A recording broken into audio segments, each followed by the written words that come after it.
Last night, the Tigers arrived in Oakland on a hot streak, and you can see why. Detroit has one of the toughest lineups in the American League, anchored by two of the best hitters in baseball.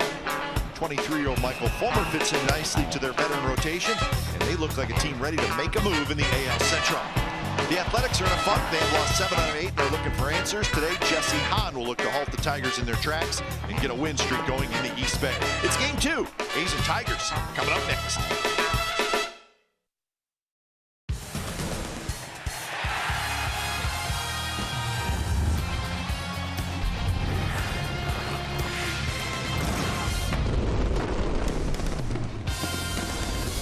It is a beautiful day for baseball at the Coliseum, and there's nothing like day baseball here in Oakland. It is Josh Reddick bobblehead day, and Josh, even with the broken left thumb, he can still sign autographs with the right thumb. There it is. We like it.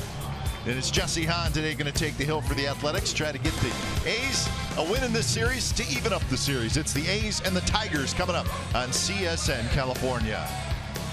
Good afternoon, everybody. Welcome to Oakland A's baseball. Along with Ray Fosse, I'm Glenn Kuiper. It'll be the 5th start of the year for Jesse Hahn and Ray. Like most young pitchers, Jesse's just looking for some consistency. Well, he had it against the Tigers last year, and of course came up with the Athletics. He's had very good numbers against Detroit. But the one thing about Jesse Hahn that he knows, he's a ground ball pitcher.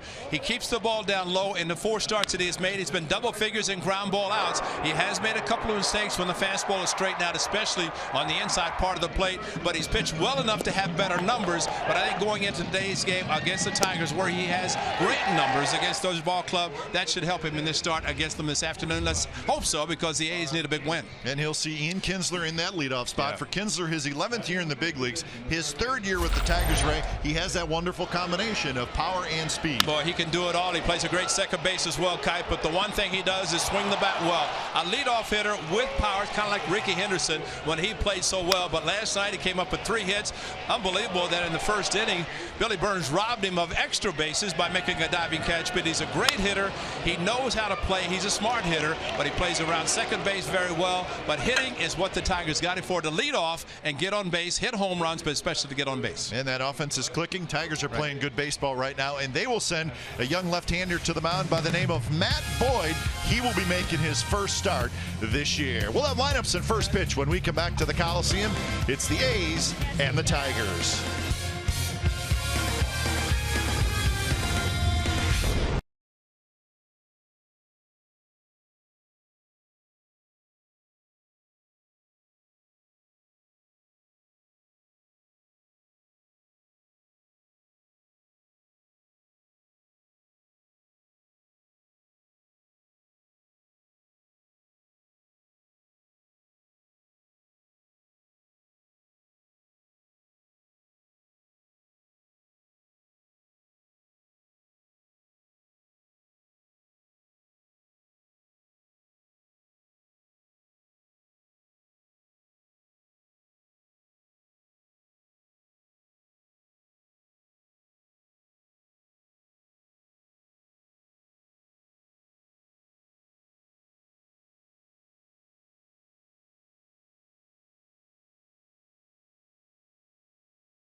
Baseball on CSN California is brought to you by Jack in the Box.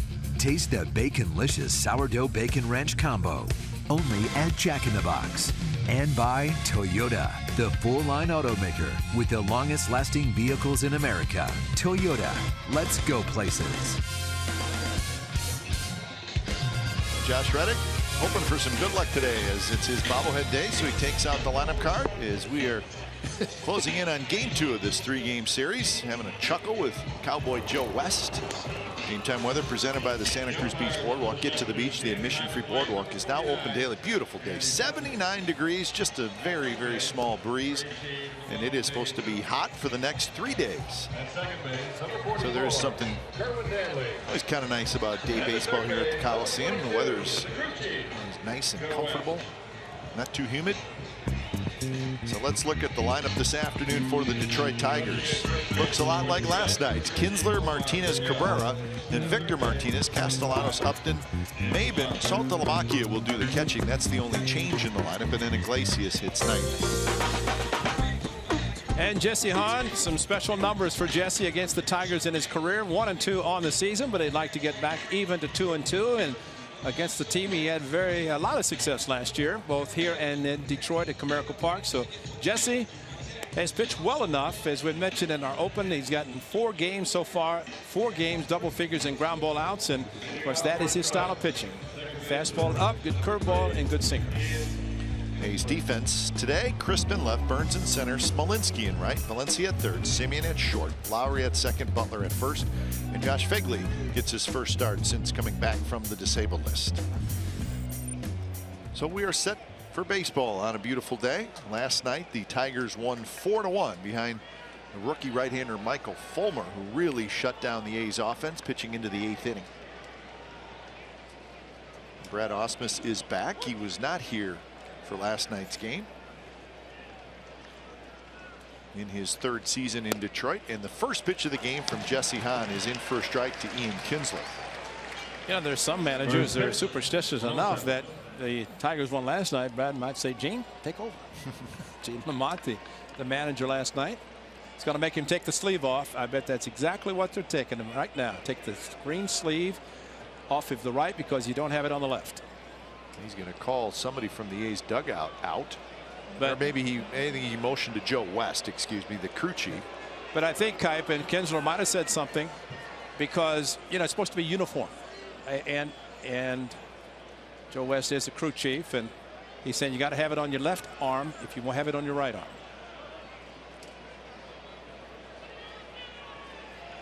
That's all it is. Or put another one on. That's a possibility too. Exactly. We'll get this figured out, right? This is the most difficult decision we have today. See, and Joe's saying bring it out. Let's go. And you could put it. It just has to be uniform because really you're looking at one arm with green, one arm without. And you know, from a hitter standpoint, they say it's distracting me and you know maybe helping. So this is how you take care of it. You put another sleeve on the left. Good job, Vody.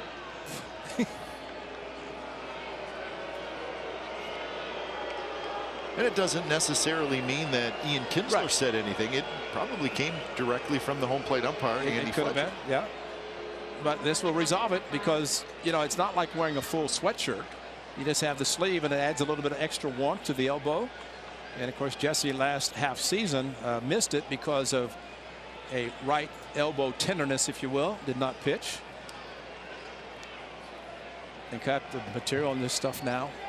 You could wear it, and it's you know it's not like it's the old woolies that they used to wear. It's not going to overheat you. No, definitely not.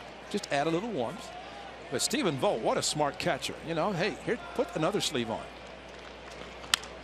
Kinsler, shallow right, and that'll drop for a hit. So Ian Kinsler's, it's like he's in one of those stretches where he's kind of got a magic wand going. 3 hits last night, and he opens up the game with a base hit. You know, all the time that Joe West came in, the umpires came out, Jesse didn't throw. So, you know, little time elapsed. He threw a first pitch fastball for a strike. And you're right, Kinsler is one of those streaks where magical touch.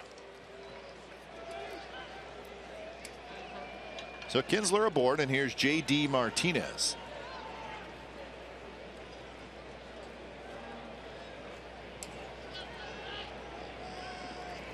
Jesse Hahn last pitched on Sunday here in Oakland against the Yankees.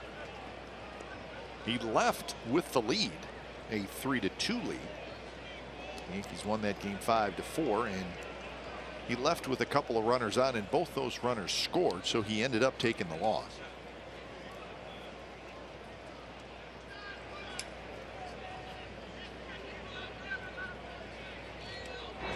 Kinsler dives back.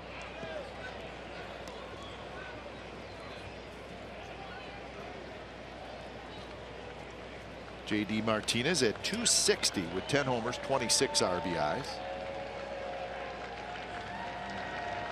1 for 5 last night.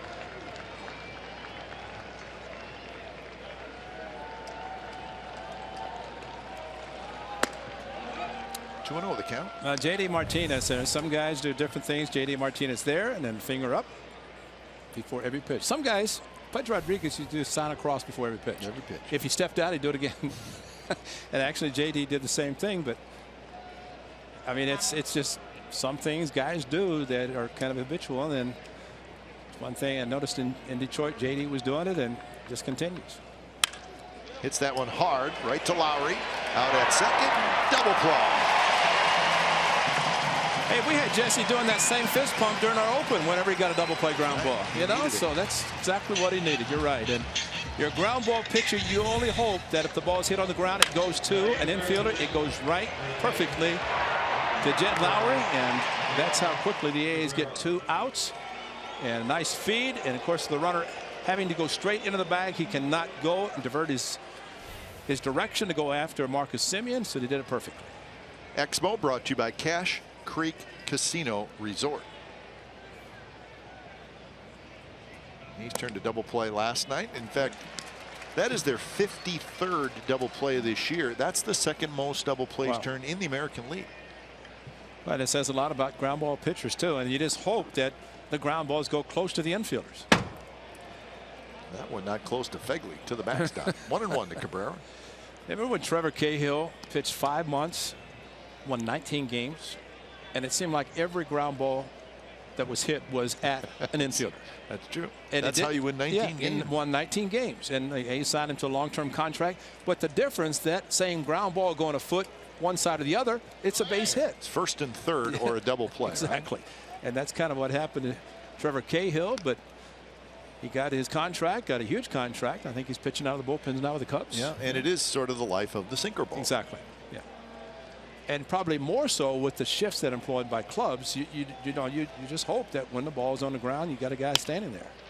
This is on the ground, right to Marcus Semien. So that's a 9-pitch first inning and a big double play for Jesse Hahn. Bottom of the first coming up, no score.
First, and let's look at Bob Melvin's lineup for today.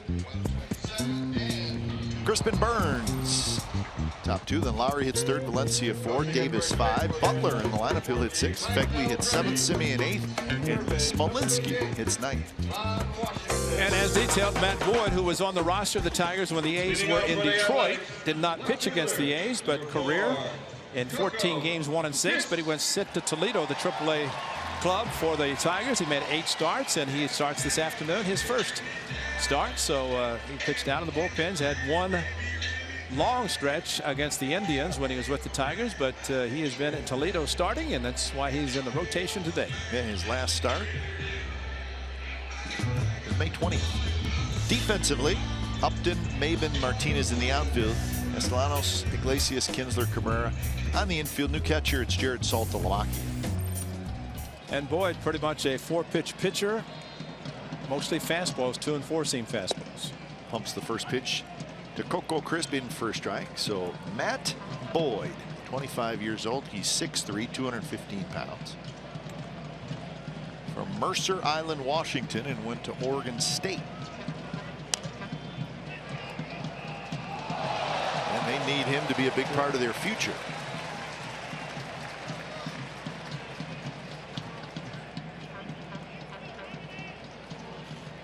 So a quick 0-2 to Coco Crisp.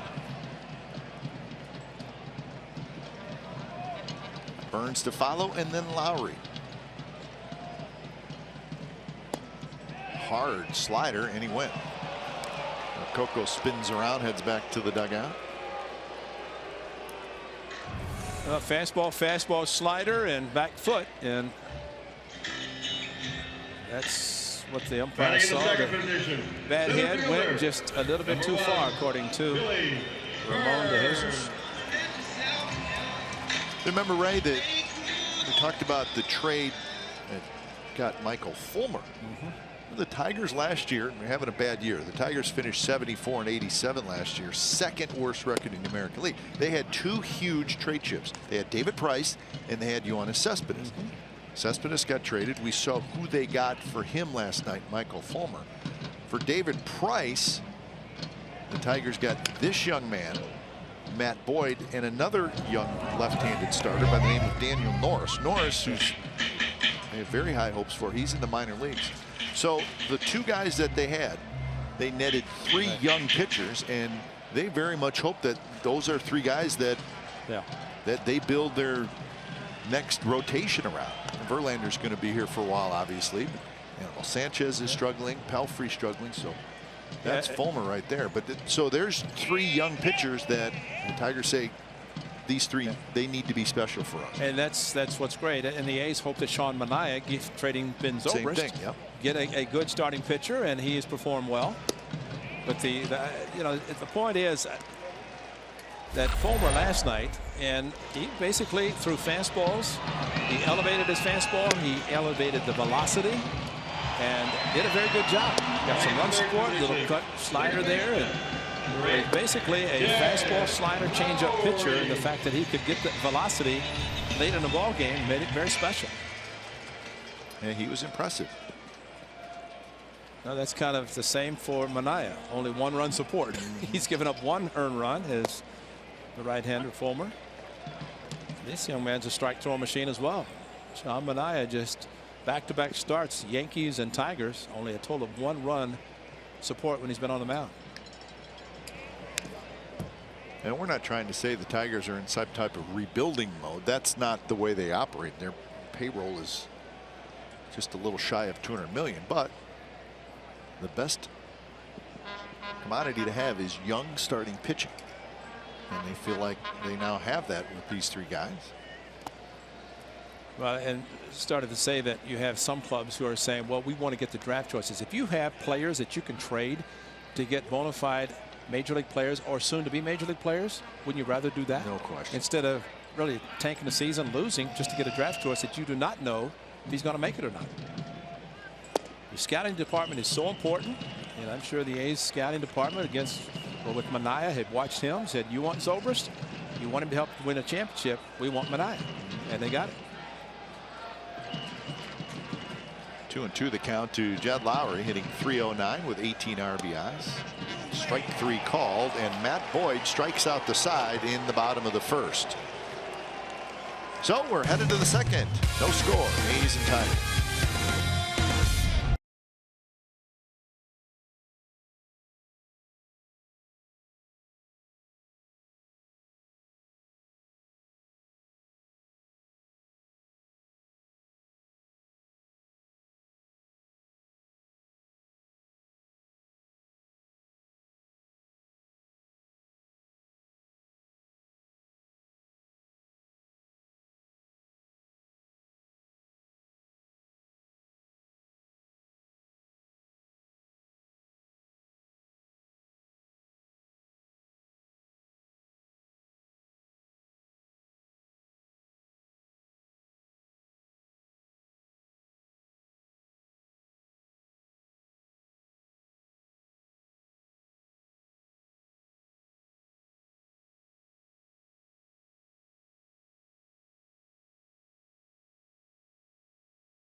Ace Baseball on CSN California is brought to you by AAA. What does your insurance do when it's not doing insurance? It should do more. Go to AAA.com for details. Looks like a nice day. It just looks like a nice day. That camera shot tells you lots of sunshine. So does the umbrella. Except the people behind can't see. That's okay, though. Well, that's true. So Lou Brock was very smart to invent the Brockabella. Brockabella. Always think about that on a sunny day. Don't block fans behind you. St. Louis, they've had a lot of sun. Hey, we go to St. Louis this year in August. Need a Brockabella. That's right.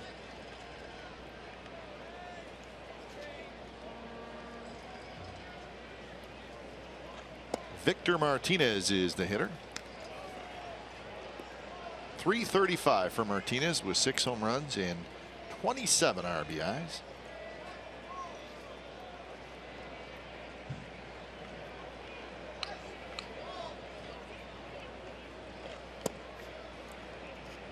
Martinez last night was 1 for 4. There are some hitters that will swing wildly at a 2-0 changeup looking fastball, but Victor waits as well as anybody, and he took the changeup that was out of the strike zone.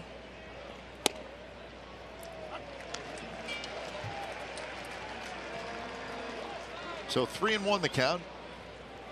Don't lay one in there here. Yeah. Good little two-seamer, let him swing and hit a ground ball to the right side. That's the way they're playing it. And he hits one high and deep to right field. Smolinski near the wall, just enough room, and he makes the catch.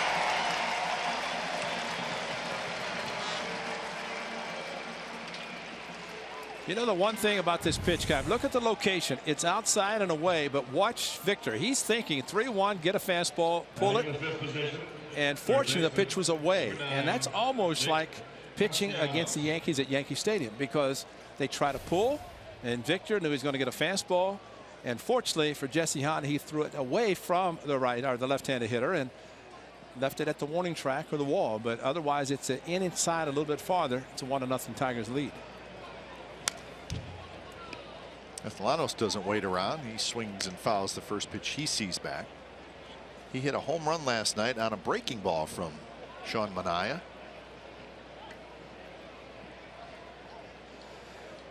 Third best batting average in the league, 10 home runs. So good season so far for Castellanos, the third baseman. Well, he's upset with the fastball previous at bat. This time with the breaking ball into his wheelhouse, and he did not waste time. And up on the walkway, the staircase in left field on the breaking ball, it came right inside to him.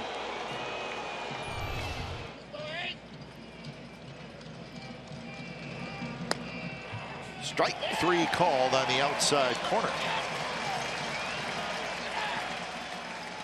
So maybe a pitcher strike zone today. Here's our forward right choice. May 25th of last year, Jesse Hahn, a shutout against the Tigers, and it was on Memorial Day. A 4-hitter, a walk, 5 strikeouts, 112 pitches, and he just mowed right through the Tigers lineup that afternoon. And Stephen Vogt went 0 for 4 and had the biggest smile on his face. And remember, he said, I don't care, caught a shutout. Jesse Hahn's first ever shutout to 112 pitches, and he was dealing. So Memorial Day on Monday, and he's facing the Tigers 2 days before Memorial Day. First pitch to Justin Upton is a strike. Cap, you mentioned about a pitcher strike zone. How about the way it should be if they want to speed up games? I agree. I agree. Call strikes, let the hitters argue. Umpires simply say swing the bat. You don't have to worry about it on both sides. That's the umpires can control it. They want to speed it up. Umpires call strikes. Don't mess with that man. Country Joe, it's Andy Fletcher behind the plate, but you call strikes, the hitters have to expand their zones and swing the bat. Well, let's look at the Castellanos strike 3 call, and why would this not be a strike? As long as it had the outside corner, the height was belt high. Right at the belt. Exactly. Right on the outside corner. Yeah. Now, a hitter's probably going to disagree with us, but I think that's a strike. I agree. I agree. And I think on 2 parts. First of all, the umpire didn't assume it was going to be a waste pitch, try to get a hitter to chase a pitch. Valencia charges, gets a good hop, throws on the run, and a nice inning for Jesse Hahn. Bottom of the second coming up. It'll be Valencia, Davis, and Butler. No score.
Night presented by Wells Fargo. It's on Tuesday, June 14th. Join us as the A's take on the Rangers. Purchase a special ticket that includes a Pride Rainbow headband. Partial proceeds from this event will benefit AIDS Project of the East Bay, Our Space, and Rainbow Community Center. For tickets and information, visit athletics.com/pride. Bottom of the second inning, no score here at the Coliseum. Matt Boyd struck out the side in the first inning. 2 swinging, 1 looking. See that pitch? That looked like a better strike than any of them. But outside, I guess, according to Andy Fletcher.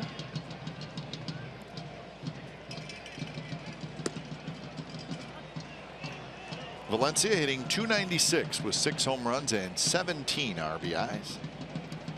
0 for 4 last night. He did score a run. And we talk about the hitters talking amongst themselves back in the dugout, whether it's the Tigers or the A's or the Yankees last weekend. But bottom line, if you're a hitter, you go and say, don't look for too much, because today Boyd, he's 89, 92, and if you look for too much, you really have to provide your own power. Good swing by Valencia, just missing a pitch, but you're not looking for 95, 98. Better not.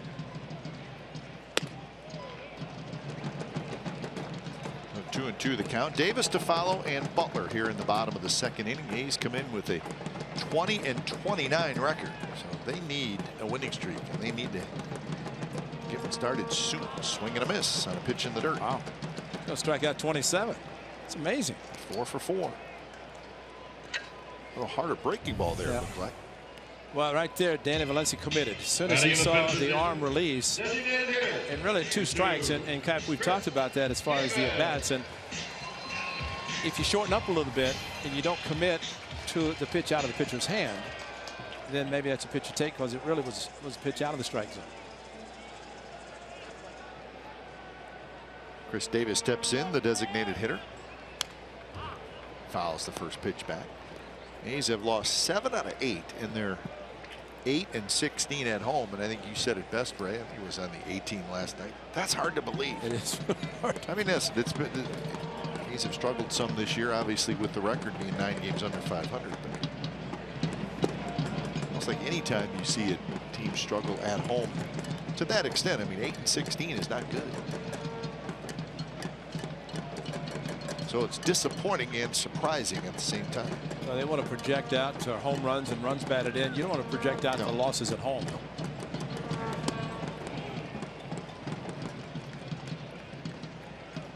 There's the AL West standings, with the Mariners holding a 1.5 lead over Texas. Angels 6.5, and then the Astros and the A's.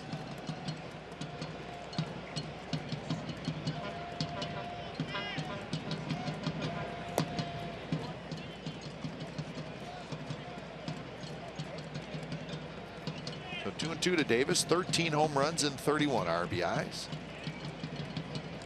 1 for 4 last night with a couple of strikeouts.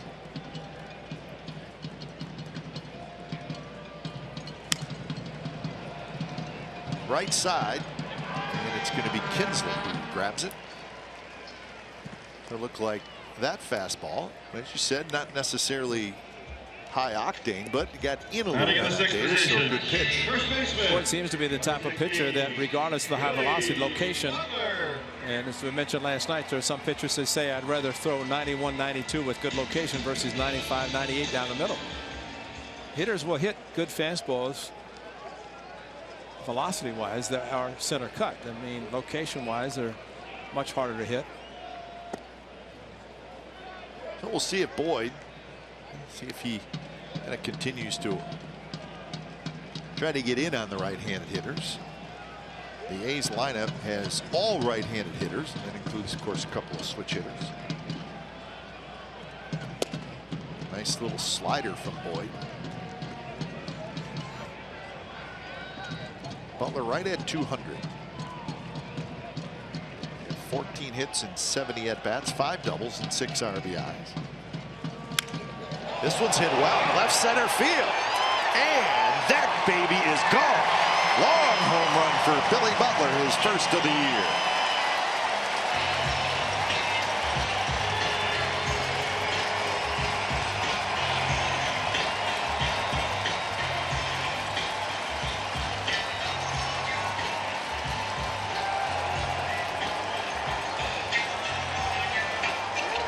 So that's good to see for Billy Butler.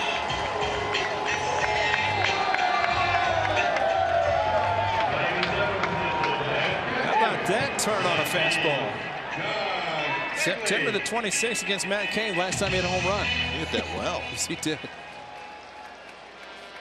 The A's hosted the Giants the final weekend. Barry Zito against Tim Hudson, and I understand Barry Zito was here last night. He was. Fastball inside, and Billy Butler just crushed it. And I think Mr. Boyd knew it. That's the sound of a home run, and Boyd just kind of kept his head down.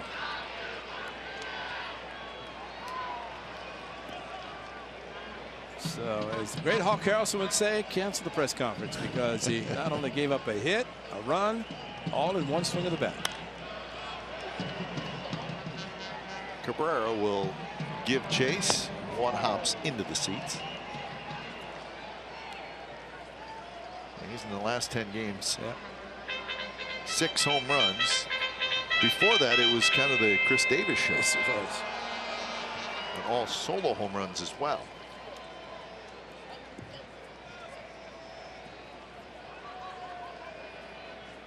Yankees offense has been struggling, so maybe that's a lift for him. Fegley has a hit.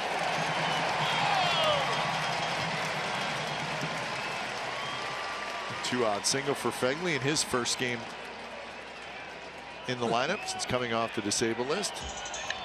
Well, Cap, that could be just a case running Josh Fegley on the disabled list and went down on his rehab assignment. You get some quality bats at the minor league level. You come to the big leagues when the pitchers are really ahead of everybody. And a great swing by Fegley against the lefty with a breaking ball coming in on it. You have a chance to rehab at the minor league level and get some at bats, do it. If you're a hitter, a pitcher, to be able to pitch. First pitch is a bit outside.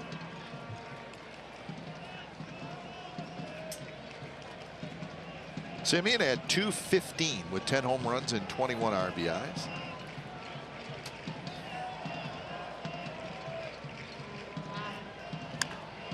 That one just foul. Joe West lets us know. Check out Billy Butler.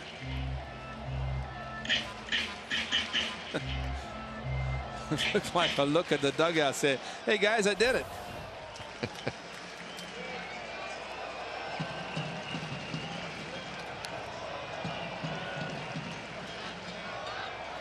Simeon was 0 for 3 last night.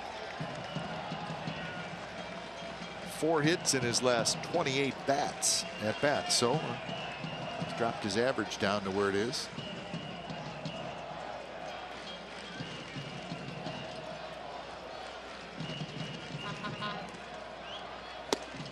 There's that fastball in on the hands at 90 miles an hour from Boyd.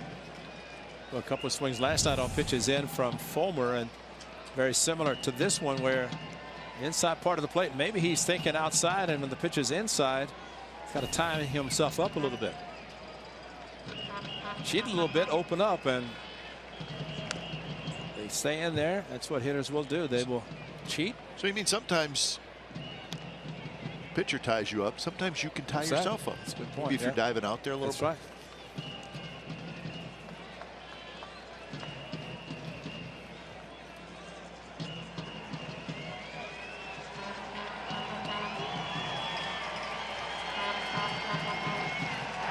I said, Bushy, I told you I could hit. Yeah, plus, I think Nick Paparest is eavesdropping there, looks like to me. Billy Butler normally hits the ball to right center. But was able to pull the ball. Hey, when Billy Butler talks, people listen. That's right. Simeon shoots on the right, and that's a hit. Fegley will round second, head to third. Ball's picked up by J.D. Martinez. So 3 straight hits for the A's with 2 outs. A thing of beauty, opposite field on a pitch away, and so maybe the Tigers realized as that pitch supposed to be in, but Marcus Simeon, the curveball outside, huge hole on the right side of the infield, and he finds the hole, and Josh Fegley with a 2-out base hit himself, able to get to third easily.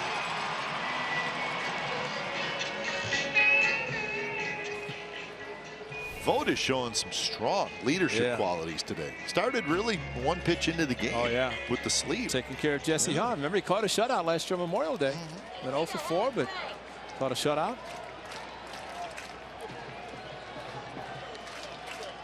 Here's Smolinski. You know, thanks to Phil Pohl in the last couple years, it was Chavez. I mean, Casey was down there. Catcher can stay on the bench, right? Be a cheerleader. 4 to right field, and for Marcus Simeon, I think they'd like to add to that, especially the way they're pitching on occasion. Tigers like to pitch him inside. There's a shot foul.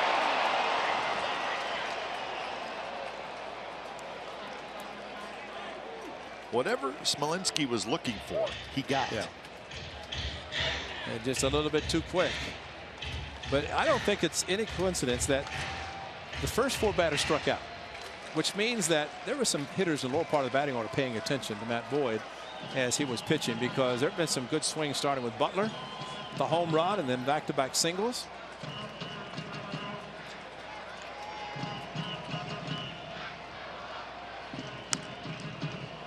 jams Smolinski, pops it right up over the Tigers dugout, about 5 rows back.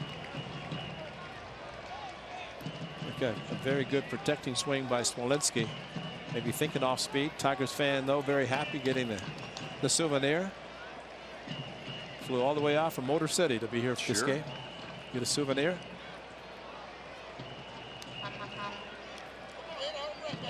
So Smolinski behind in the count, 0-2.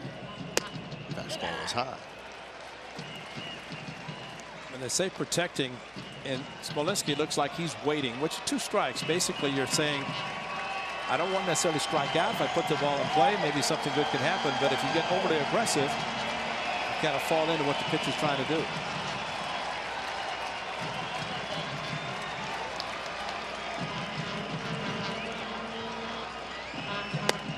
High fastball again. Begley at third, Simeon at first.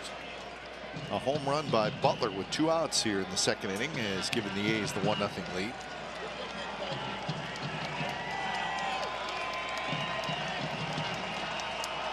Defense straight away.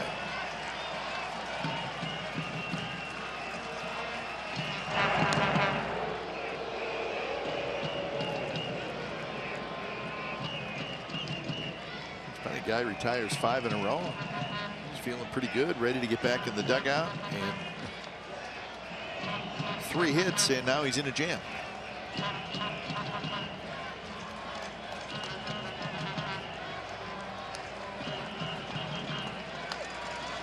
Swing and a miss. He struck him out. 93 miles an hour on the fastball.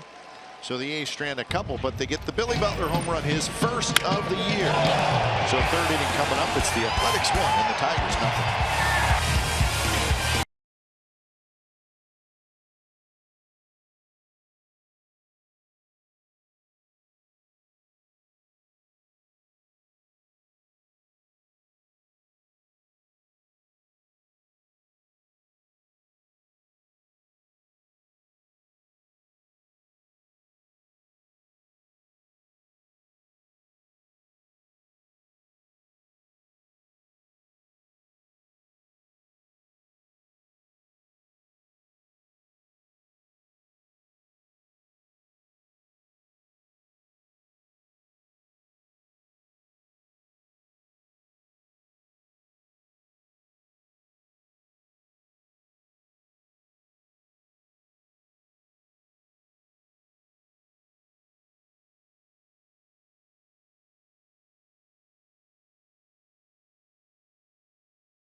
Premium, the #1 live streaming sports service, delivers everything you have come to expect and more. You can watch every out-of-market game live in HD on over 400 supported devices.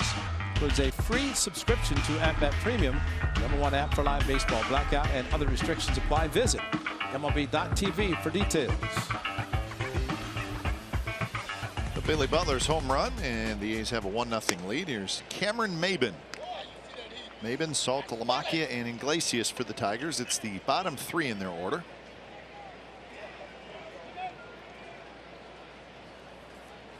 Maybin had a RBI double and a walk last night. He was 1 for 3. He's got 19 hits in 36 at-bats. All that since coming off the disabled list. And hit by a pitch in spring training and broke his hand.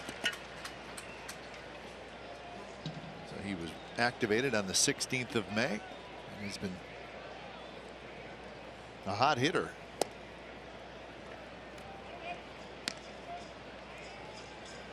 Good outfielder with very good speed.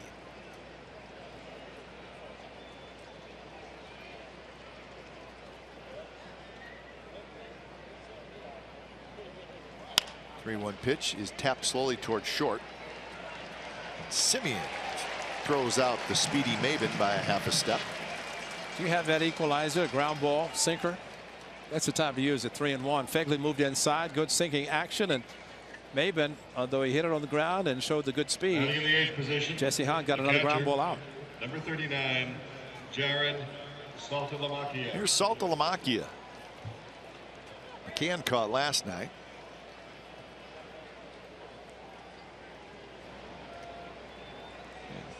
And just looking at games caught, McCann and Saltalamacchia both getting a fair amount of playing time. McCann has appeared in 20 games, Saltalamacchia in 32.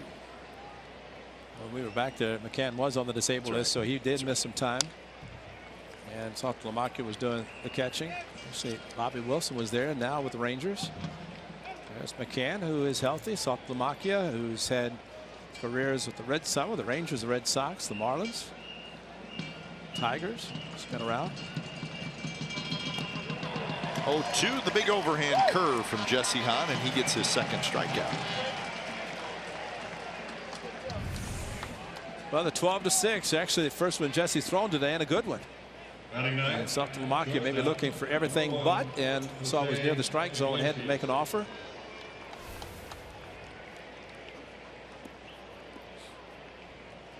So now the 9th place hitter, Jose Iglesias, will hit.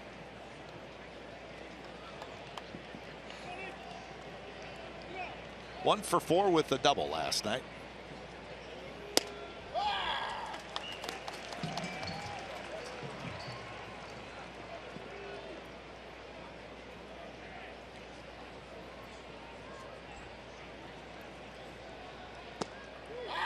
Iglesias started out with the Boston Red Sox, but then was traded to the Tigers during the 2013 season.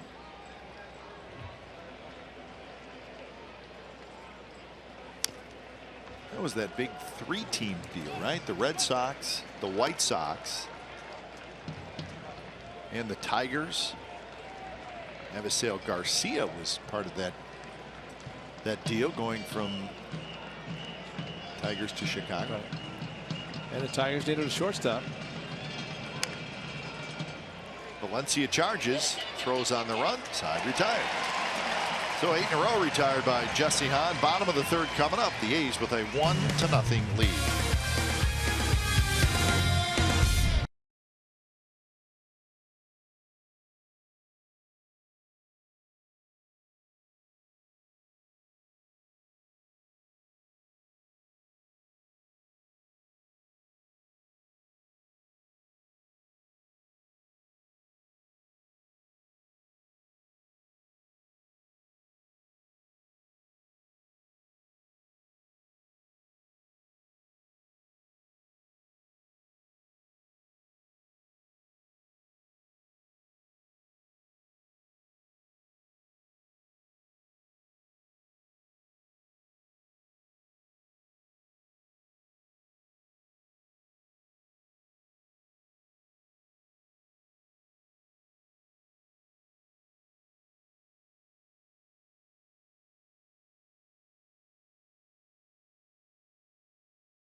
But you can also celebrate Father's Day at the ballpark. Log on to athletics.com/tickets. Use coupon code DAD to receive $10 off field level tickets to see the A's take on their AL West rivals, the Los Angeles Angels. Discounted Father's Day tickets are subject to availability, so make plans right now to treat Dad to an afternoon he'll never forget. That's a baseball on Sunday, June the 19th. And like I said, you see the kids and the dads in the stands. Maybe Dad's saying, hey, let's go to the game so you can see what it's like when you bring me. That's fun. Top of the order for the Athletics, Crisp, Burns, Lowry. Boyd struck these three out in the first inning. Well, last night we saw this guy. Vogt was catching. Fegley was observing, and it's reversed today. But it's good to see those guys talking because Vogt knows what happened last night, and he can pass that along to Fegley today. And Jesse Hahn doing a good job through the first 3 innings. But it's really important that the catcher who is behind the plate, they're able to both sit on the bench at the same time and they can discuss things. And they're good friends. Yep. They lock beside each other, and there's not one disliking the other because he might be playing more. Coco had a good rip that time. 2-2 the count.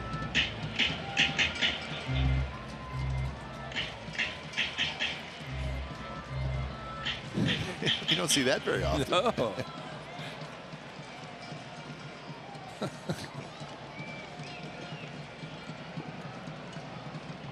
2-2 to Crisp. Swing and a miss. Good fastball. 92 miles an hour. 6 strikeouts for Boyd. Well, the location too. Saltamacchia inside, and Now batting Coco center just fielder. looked like he number swung 1, through the pitch before it even got there. And again, maybe looking for a little bit too much.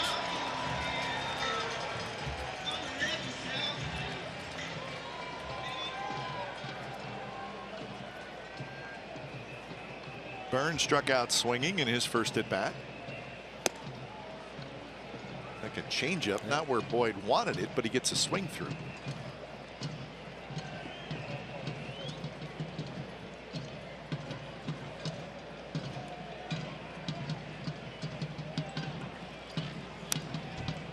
So quick 0-2. Boyd has 6 strikeouts and he has not walked anybody so far. The only thing with strikeouts, as great as they are, they do increase your pitch count.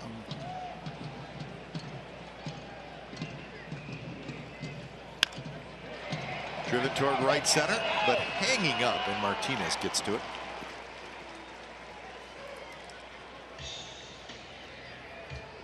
Boyd was having a nice season. AAA Toledo. Now 8 batting starts, second an ERA baseman. of 2.06. Chad Lowry. Yeah, man. Probably has something to do with why he was the guy chosen and be called up and start.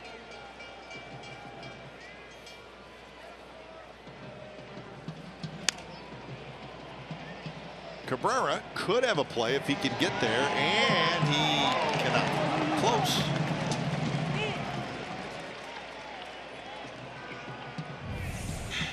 All this foul territory. Why am I having to do this? And reaching out to no avail. I mean, just that's a long run for anybody.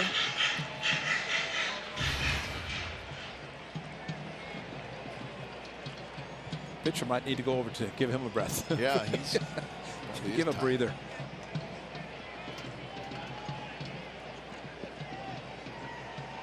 The high top shoes on. Pant legs pulled up high. Hit well to right field. Martinez getting back. JD Martinez has it. Side retired. 3 up, 3 down inning for Matt Boyd. 4th inning coming up. 1-0 A's.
Butler home run. It is the top of the 4th inning.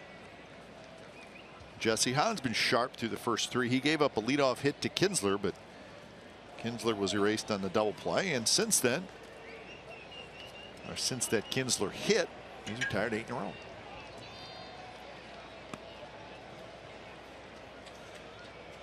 Two strikeouts, 1 fly ball out, 6 ground ball outs in the first 3 innings. That's exactly what Jesse would like to have. Face the minimum. And you can't tell me pitchers don't really remember the success they had against a team, and might be different players, although the Tigers pretty similar to what they had last year when they faced Hahn. Yeah, what do they have different? Upton's in there. South Lamakia. Yeah, that's about it. Big boys are there. Kinsler, another hit. He fights it off just like he did in the first inning, but he's 2 for 2. And he's got 5 hits in the series. The A's Insider Podcast is live on CSNCalifornia.com. Log on each week as insider Joe Stiglitz talks baseball with players, coaches, special guests, and much more. The A's Insider Podcast with Joe Stiglitz. It's on CSNCalifornia.com. It's also available on iTunes.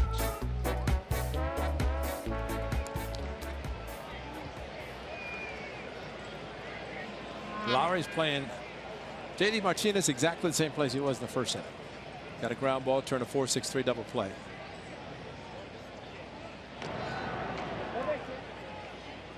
So could it happen? Yeah.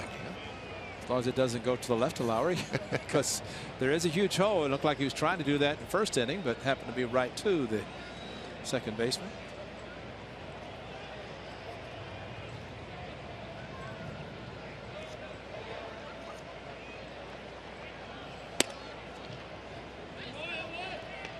So 1-0 to J.D. Martinez.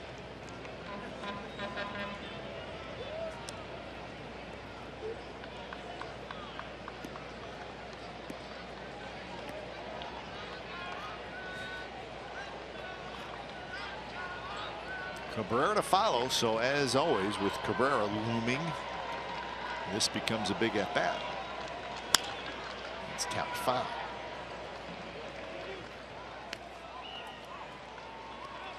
Tigers last night had 4 runs on 11 hits. They had 3 doubles, 2 triples, and a home run.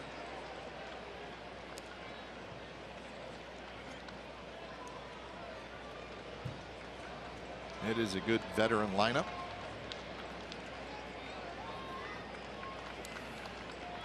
Just hope they're not talking too much today to each other.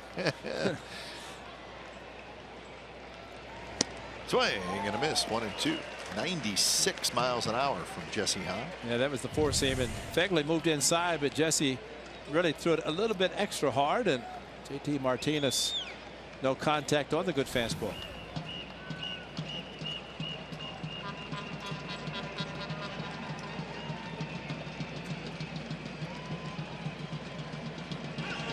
Runner goes, pitches outside, throw to second base.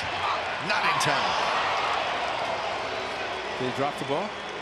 Because it looked like it was out initially, but second base umpire Kerwin Danley. Big break and strong throw by Fegley.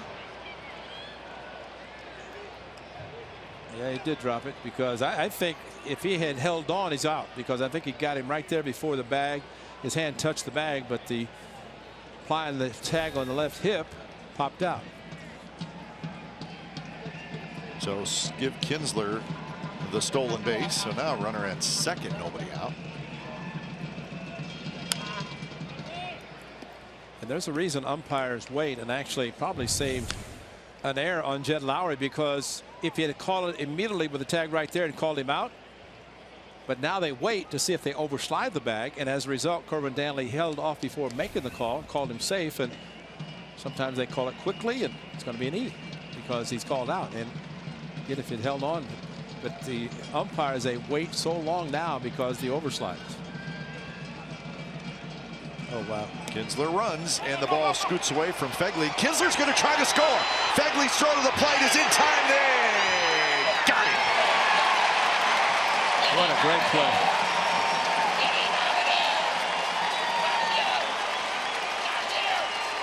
In a stolen base, but a great recovery. And see if they're going to. No, they're going to let it go, I think. But crossed him off as he was running. Got it on the wrist, but a great throw back to Jesse Hahn. And Jesse Hahn applied the tag. I think they were initially looking, you know, they talk about catchers blocking home plate. Well, Jesse Hahn put himself right in front. Wow, his knee. I feel like his left knee actually blocked Kinsler. He blocked him, and he got the spike in the knee because Kinsler went in feet first. What a play. Jesse Hahn put the knee down. He blocked him off. You're right. What a great play without the shin guard.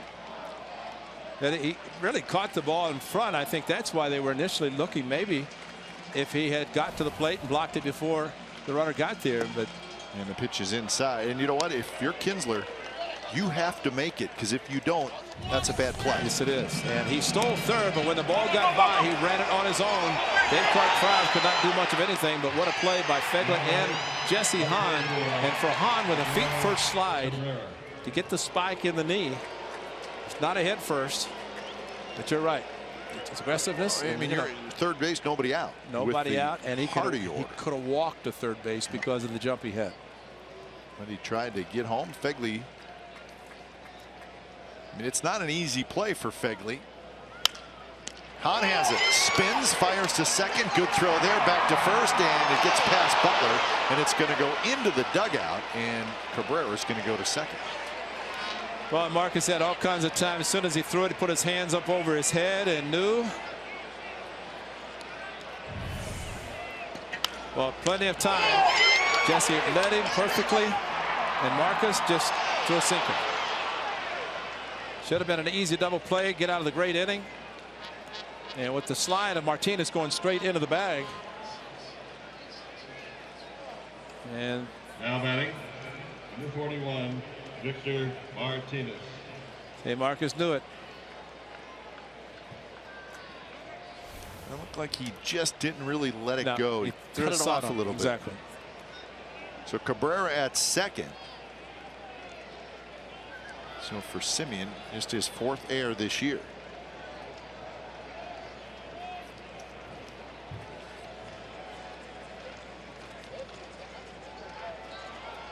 Big curve drops in for a strike to Victor Martinez.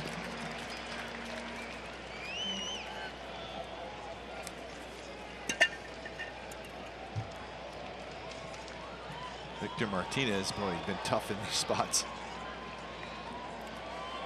Yeah, that's probably why Marcus put his hands up on his head, because he knew that he had a chance to get out of the inning with a double play, and knowing this guy's coming up. A little bit low.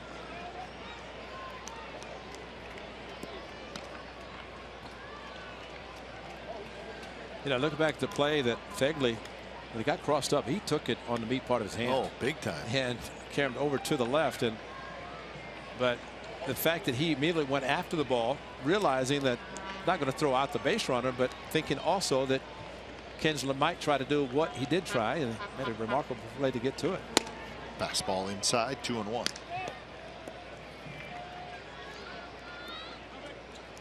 So Kinsler ends up getting 2 stolen bases. Yep.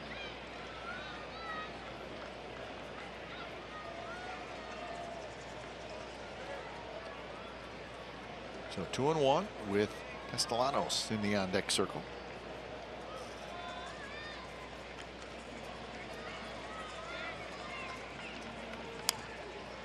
Good pitch there by Hahn. The down and into Martinez. A's have the lead, but you know, Victor Martinez is so accustomed to these. He expanded the strike zone there just to try to drive in the run. And you recognize that as a pitcher catcher. And think about, Castellanos is hitting very well in the on-deck circle, but Victor Martinez has done this a long time.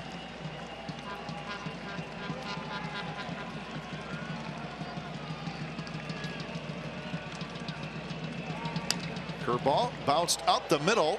Simeon dives, juggles it, but he saved a run. I don't know that he was going to throw out Victor Martinez, but he definitely saved a run by keeping it in the infield. Well, just past the left of Hahn, and you're right, going to the second base side, backing up was Jed Lowry, but Unfortunately, it's Miguel Cabrera running from second to third, because other guys might have taken a chance, but probably the best thing for Marcus to have the ball pop out of his glove.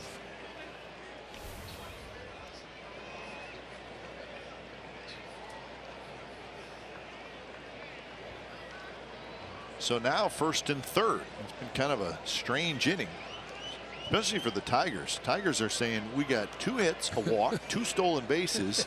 The other team has made an error, and we have not scored. And the A's are hopeful they can go back in the dugout with that last part being true, that's still not scored.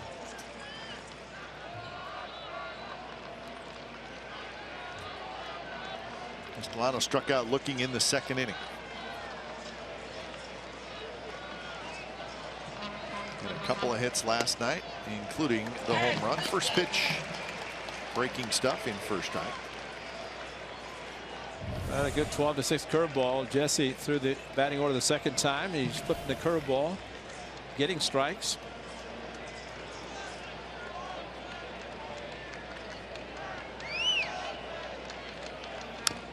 And now he's ahead 0-2. Good sinker there to Castellanos.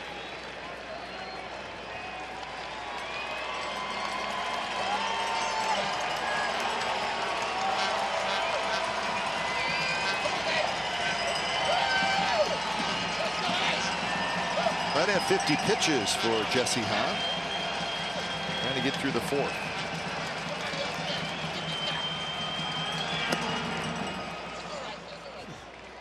Went back to the same area that Castellanos was called out in his first at bat. He was complaining, so went back to the same place. Tried again.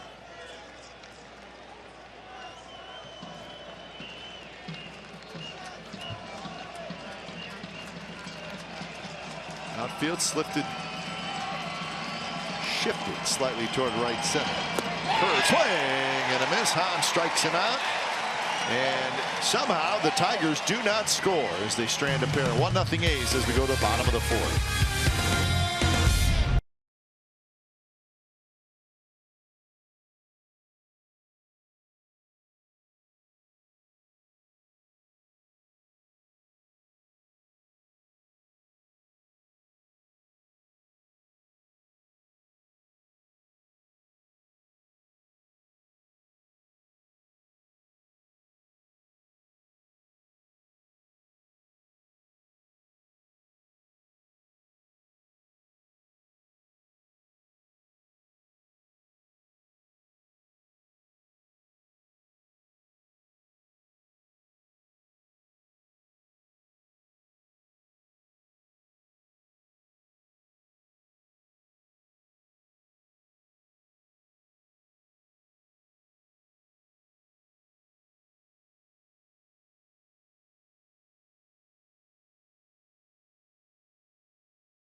Baseball celebrates all forms of youth baseball and softball, from organized league games to simply playing catch. Come out to the Coliseum this weekend, starting today for the MLB's inaugural Play Ball Weekend, proudly supported by Chevrolet and Scott's.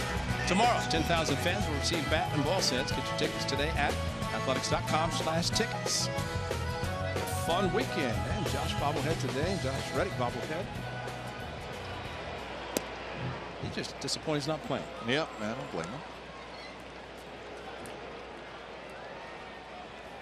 1-0 to Valencia. Struck out in the second. Davis to follow, and then Butler. One final inning in the American League, and it was a wild one. The Blue Jays beat the Red Sox 10-9 in Toronto. The Red Sox had an 8-4 lead after 7 innings. The Blue Jays tied it with 4 in the bottom of the 8th, so it was 8-8. Boston scored a run in the top of the 9th to take the lead with Kimbrel on the mound, and the Blue Jays scored 2 in the bottom of the 9th and won 10-9. So it was a crazy afternoon. You know, you bring up a good point on that. You think in that 4-run 8th inning, Kimbrel could have come in and shut that down instead of waiting the 9th? You know what? Did he come in? I saw him warming up. I wonder if he came in or not. Because that, you know, they always say about waiting the closer to the 9th inning. If things were getting crazy in the bottom of the 8th. And especially have that kind of a lead and within 6 outs, if that, you end up losing. That one is driven center field. Maven's back, and that baby's gone. Valencia homers. 2-0 Athletics.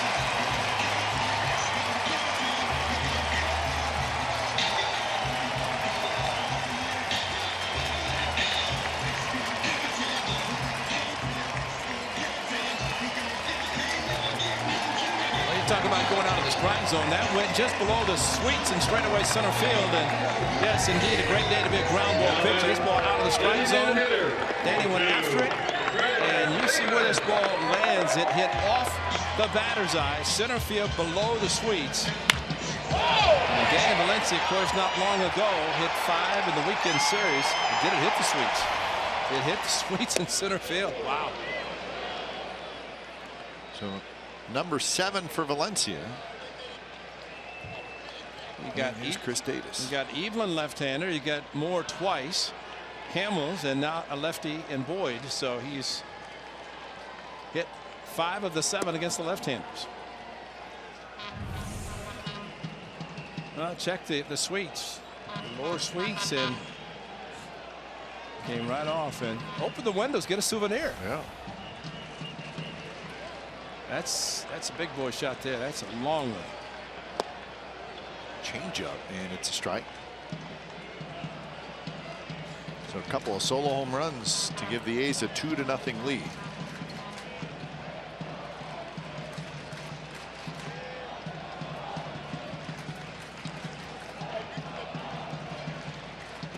In the dirt.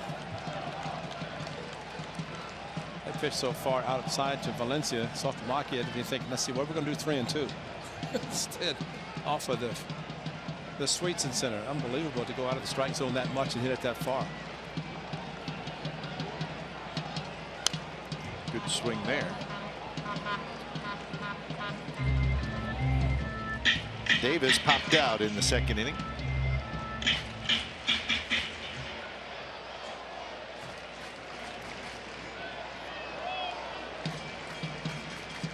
It's crazy. The Tigers have base runners all over and don't score, and one swing of the bat, and the A's get a run. You see that a lot in baseball. I think it's the beauty of the home run. Yeah, if you can get it. And remember, the A's on a Sunday in Tampa and here against the Rangers hit 4 home runs in the 2 games, and then they went, what, 8 games and didn't get hardly to that point. But 2 today, they've gone 4 in a game 3 times.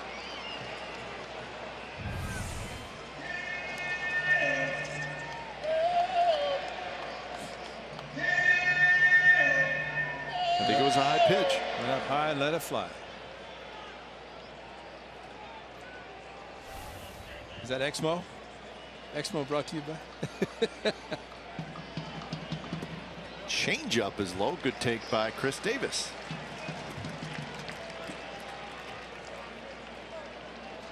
Davis has worked the count full. Good at bat so far. Butler to follow.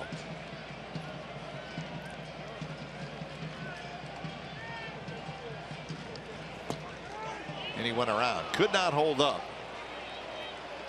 And it was called immediately by the home plate umpire, Andy Fletcher. 1 out.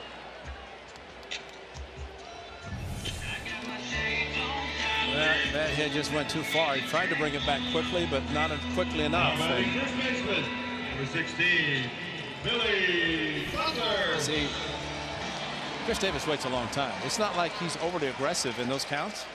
He just committed and committed too much. And Butler homered in the second. He hit a long home run. So nothing cheap about the 2 home runs the A's have hit today, Butler and Valencia.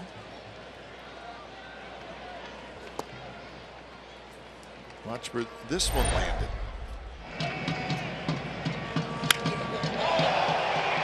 Boyd knew it was gone. Billy Butler did.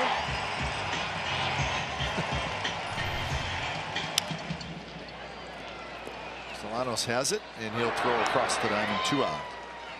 Although I don't believe there's such thing as a cheap home run in Major League Baseball.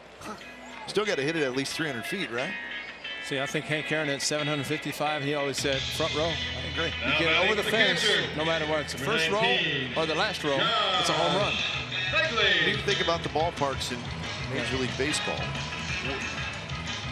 where would a cheap home run come? Maybe right down the right field line at Fenway, because that's what, 298 or something. Fescue pole, yeah. But how often does that happen?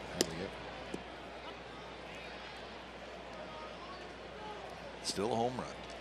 Gene Lamont, who managed last night, hit a home run his first Major League at bat at Fenway right down the right field line. I said the pesky pole, and he says back in '70 it wasn't called the pesky pole. I bet he doesn't think it was cheap. No, he said he still has baseball too. Good for him. He said it was all downhill after that. But Cal Coons, he hit it off the arm in 1970.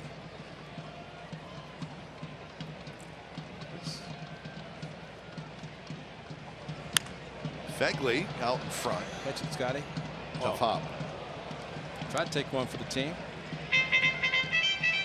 Although I didn't like the reaction after the ball went past him. His body in front, don't lay. Now, you missed it by a little bit.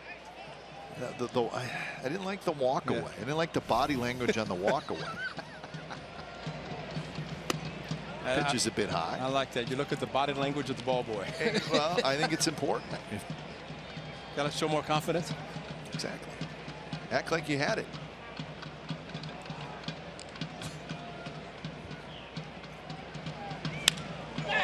Into the glove of Iglesias on a line drive, side retired. Valencia with a home run, his 7th of the year. Nothing cheap about that one. So the A's lead 2-0 after 4 innings.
A's Baseball on CSN California is brought to you by Clipper. For work, play in all points between. Use Clipper instead of cash to pay for transit.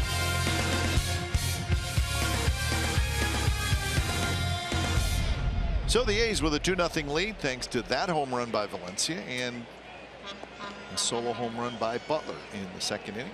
So Jesse Hahn with that 2-0 lead. On with a walk and 3 strikeouts through the first 4 innings, and he's allowed 3 hits. Got out of damage in the 4th. First pitch to Upton is a bit inside. Night games we'll keep an eye on. The Astros are at the Angels. Keuchel and Weaver, the matchup there. Keuchel 2-6. Weaver 4-3. Last night, the Angels won 7-2. Albert Pujols with career home run number 570, which puts him all alone on the all-time home run list at number 12.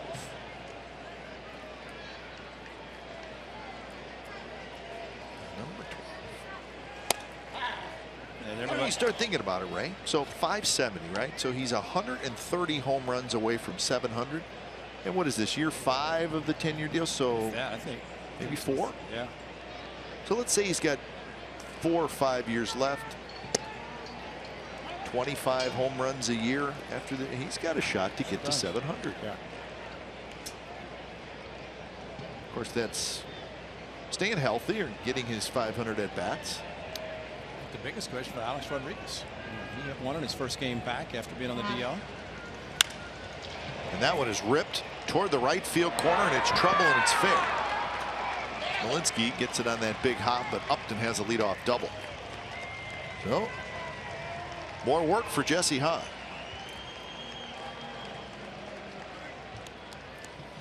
The count is the key. Fell behind 3-0, threw a strike, but then overthrew a fastball that in fact they wanted inside.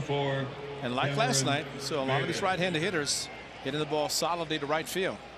And Upton really did not try to do too much with the 3-1 pitch.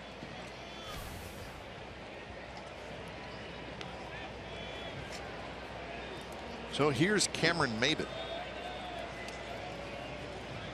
The Twins will be in Seattle tonight for game 2 of their series against the Mariners. Phil Hughes, a 1-7 record, will pitch for Minnesota, and Wade Miley will pitch for the Mariners. Miley is 5-2. First pitch strike to Maybin. Twins won last night 7-2. They knocked Felix Hernandez around. Got him for 6 earned runs in 6 innings. Twins will be here Monday, Tuesday, and Wednesday.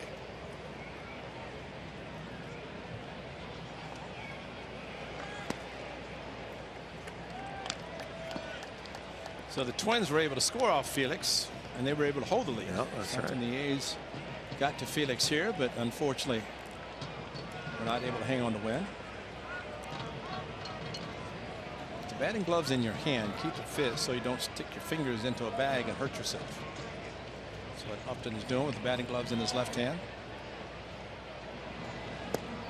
Another curve, and it's 2-1.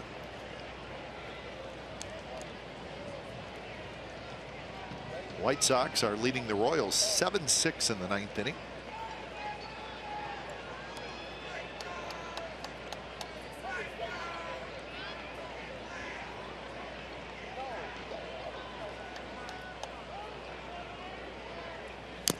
That one just tapped foul.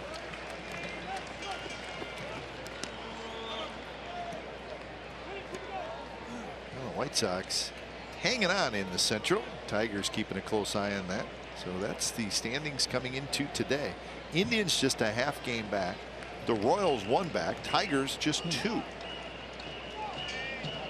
And the White Sox have lost 4 in a row and 12 out of 16. And they've allowed everybody else to creep in. Like if you look at the Indians and the Royals, they have been playing well. Indians have won 8 out of 12. Royals have won 8 out of 11, and we know how well the Tigers are playing. So those 3 teams have crept up big time on the White Sox, and that's should be a good division all year.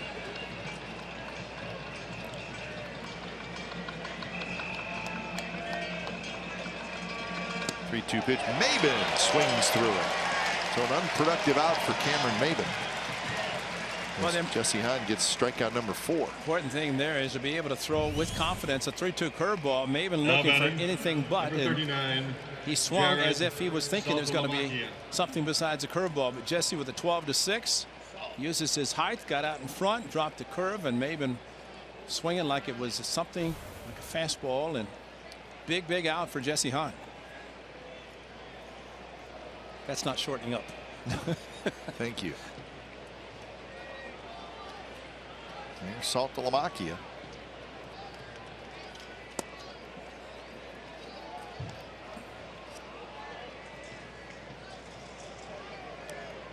Saltalamacchia struck out in the third.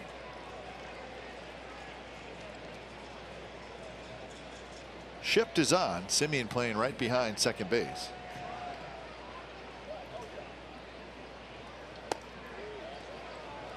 His last start last Sunday, Jesse Hahn against the Yankees went 5 2/3, only threw 73 pitches. He came in with a couple of runners on base, and as it turned out, at least a runner, and ended up giving up 4 earnings, although 2 after he had left the game.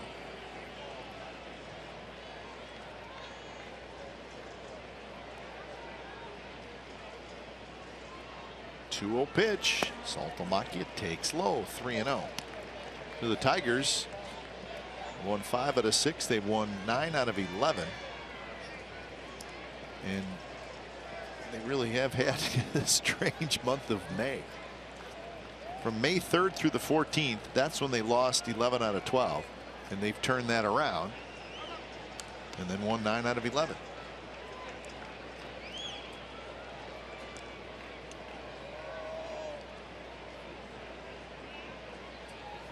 Pitch is high, so Saltalamacchia walks.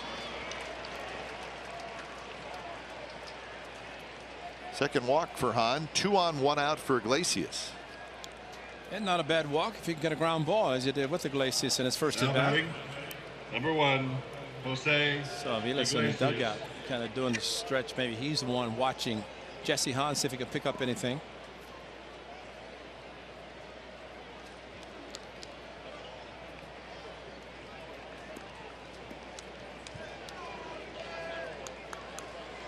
Iglesias grounded out in the third inning.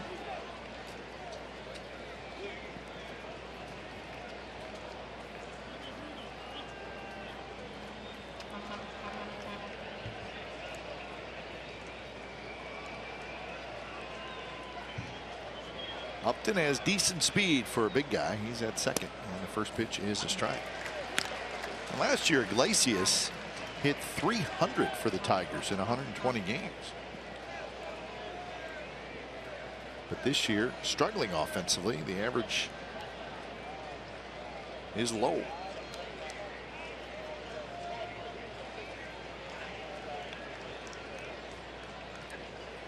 Well, the scary thing about this alignment, Jesse Hahn's a ground ball pitcher. You have Simeon close to the bag at second, and Valencia at third, even with the bag, and creates a huge hole on the left side of the infield. And first at bat, Iglesias had nobody on, 2 outs in the inning, and a ground ball to third, and turned out to be the third out of the inning.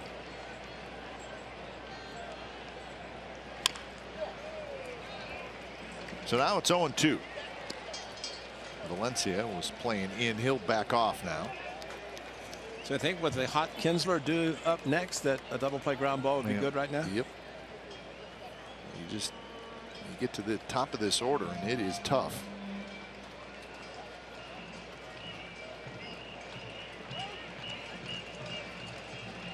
Pitch number 70 coming up for Hahn. Here it is, and it's grounded to Valencia. Throws to second for 1, back to first, not in time. So Kinsler will hit with 2 on.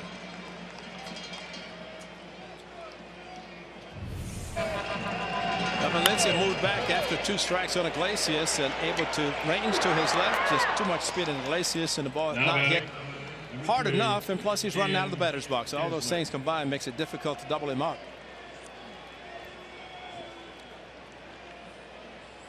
But when the hitter swings at a breaking pitch away from him and it's more or less running out of the box, and any kind of speed at all, he's going to avoid a double play. So here in steps Kinsler, who is 5 for 7 in the series. 3 singles, a double, and a triple.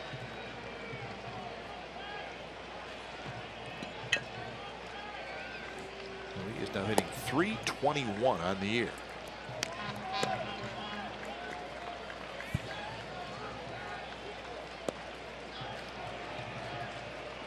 He's got 10 home runs. He's got 24 RBIs.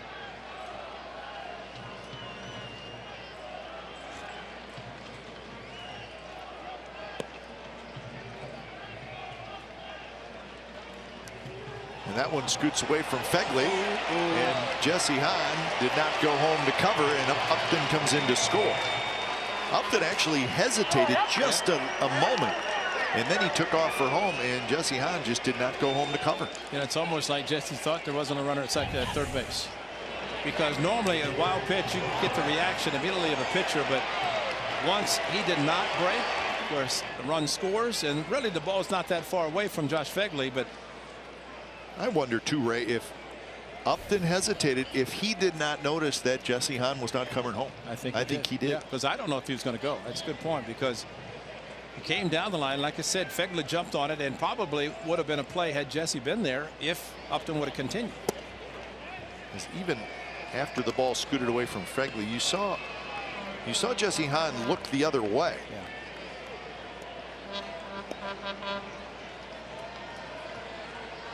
Kind of glanced off toward first base. So now it's 3-0 to Kinsler. And it's a walk. Second walk in the inning. Upton comes down the line, but stopped. And then, like you said, once he saw nobody covering the plate, he could walk home.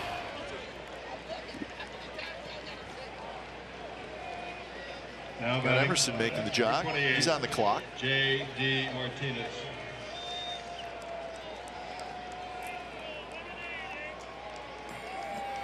This is a good time to go out and talk to Jesse Hahn, because it makes a wild pitch or throws the ball in the dirt and doesn't cover. It makes it think that he didn't realize there was a run at third. Something happened, because just a matter of instinctiveness, they take off as soon as the ball's in the dirt.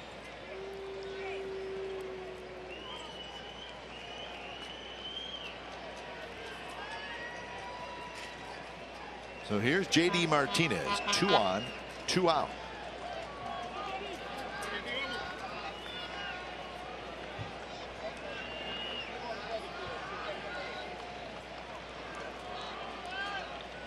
First pitch to Martinez. Broken bat, little pop up. Butler dropped it.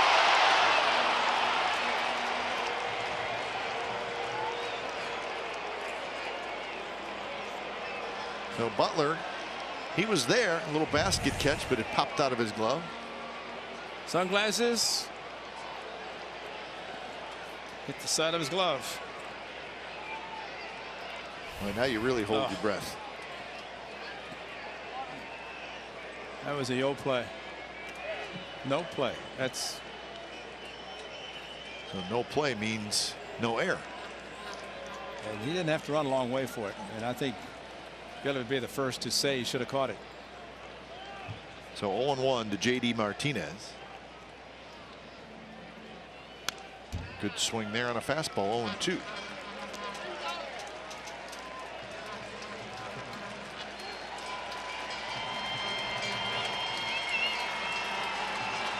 Well, the crowd over 24,000 here at the Coliseum today. Making some noise, trying to get Jesse Hahn through this inning. A run has scored for the Tigers.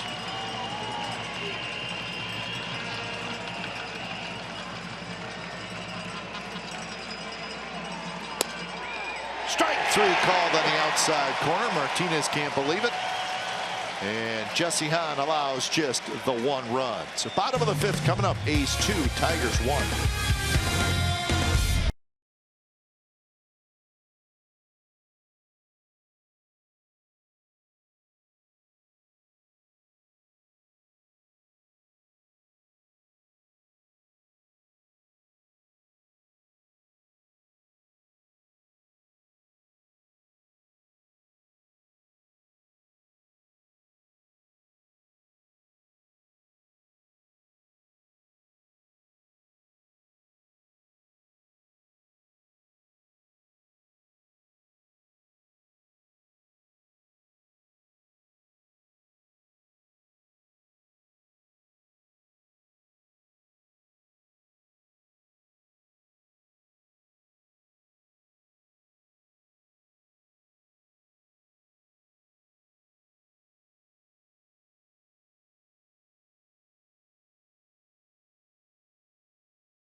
Simeon, Smolinski, and Crisp to hit against Matt Boyd.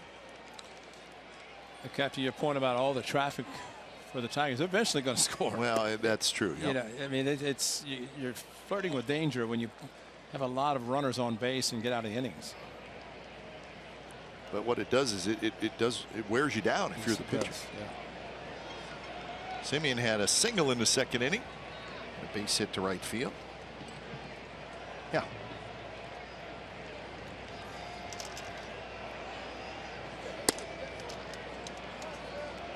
So what we're saying is that you get runners on base, then hit the home run. Yeah. Not the solos. Yeah. Yeah. I agree with you, Ray. I knew you did. That's why I just want to confirm. You're a good man, Ray Fosse. Saltalamacchia, what a play. Cabrera said, nice going. Cabrera's a little bit closer. A lot of foul territory here, and Miggy said, I can hit. How hard is it, Ray, to run with shin guards? Yeah, shin guards, chest protector. And Miguel Cabrera said, I don't have a chance. Saltalamacchia really busted it. Didn't even have to go to the dive. And that is I mean, look at the flap on the shin guards. He's got the knee protectors. He's got everything. There's a lot going on. Yeah. And a great catch. That's worthy of Exmo. Long strides by the tall Saltalamacchia. So just wrap some boxes around your legs and just go for a run. Try that. Although I've had times where you go to spring training and you have to do sprints with the catching gear on. So why am I doing that? It's because you're going to have to back up first, and you're going to have to do that. You're not going to back up first without shin guards and chest protector. But why do I get the feeling they don't do that anymore? I think you're right. That was a long run for Saltalamacchia, but really here too with the foul ground. You have to get in shape to be a catcher because there is a lot of foul territory. If you actually run, you're hoping as you look to see if the throw is on line and you don't run as hard. Look at team player. There's really nothing that Stephen Vogt cannot do. Headed up into the sunshine. Maben fighting it, and Maben dropped it. Smolinski rounds second. He's going to try for third, and he's going to make it.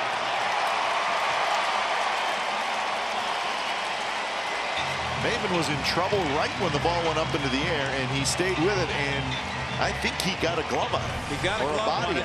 But watch Jake Smolinski, and you're a fielder on this field in the daytime. You better run. And he just went to his right. He's trying to use his hand, took the hand down, tried to find it. It's to his right, and put his bare hand up. But Jake Smolinski is running hard. He knows. I mean, that's what every hitter should do. And then once he saw it drop, he was at nice stride, able to get it to third. He runs well anyway, but that's just good hustle, smart base running on Jake Smolinski's part. And he gets a triple out of it. Here's Coco. Coco kind of a half swing. Shoots it into the seats. And boy, that's a big gift run. They can get him in, infield in. And Coco, a couple of punch outs. A great opportunity with the infield in. Coco has struck out twice, both times swinging.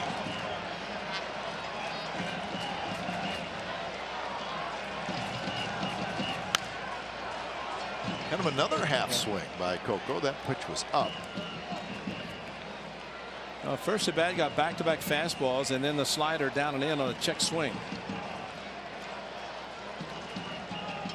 And Ray, when your team is struggling a little bit to score runs, you have to score in opportunities like this. Yeah, that's the old gift. And I mean, not only did Smolinski, it would have been an easy double, but hustled to third to have to bring the infield in for the Tigers.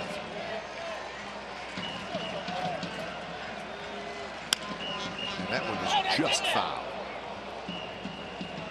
I think one of the hardest things for a player, a hitter, to think in these situations is that the pitcher is the one in trouble.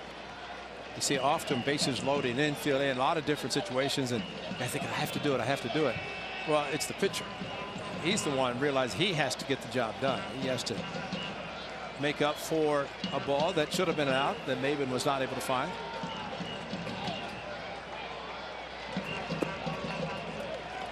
And Billy Burns will be next. Coco trying to get it done.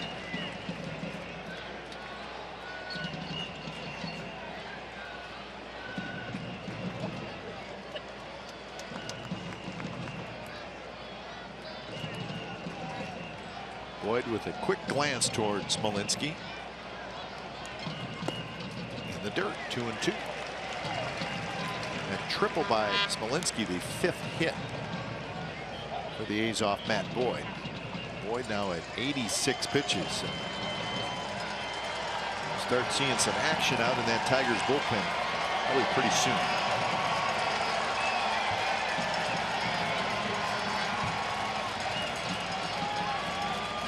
Fastball is line foul. Coco was ready for a fastball and he got it. Well, one of the things about the outfielder is that when you wear wraparound sunglasses, check the glasses, Maven. There's not much UV protection. I mean, as far as being able to see and blocking the sun. And I remember when Alan Trammell was with the Tigers, I want to say Mark Kotze was playing center field.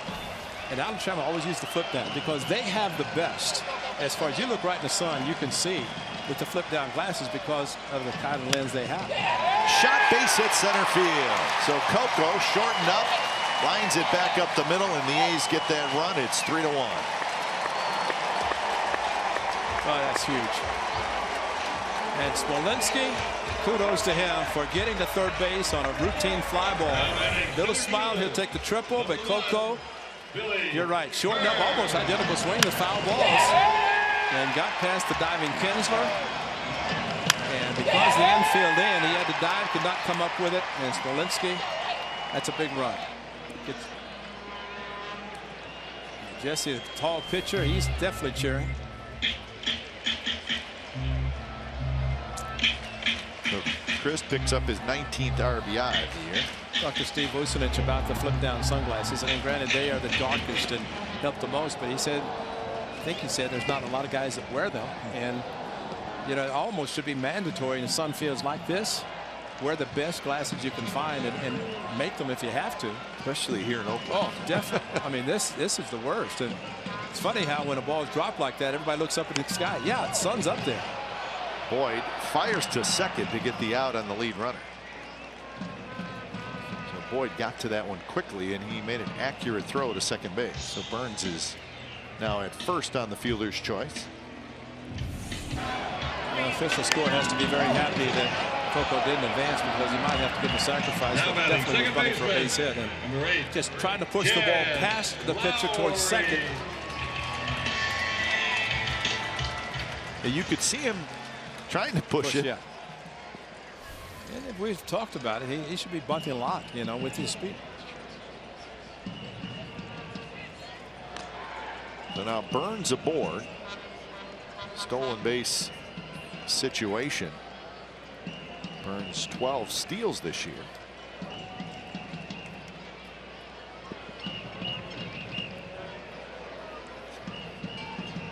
Now Altuve leads the American League in steals with 15. Burns is second. Rajai Davis is third with 11. Rajai could steal bases when he's 70 years old. Yeah, and Rajai probably does not get on base as much as Altuve does. True. And Rajai gets on, you can be assured he's going to be running.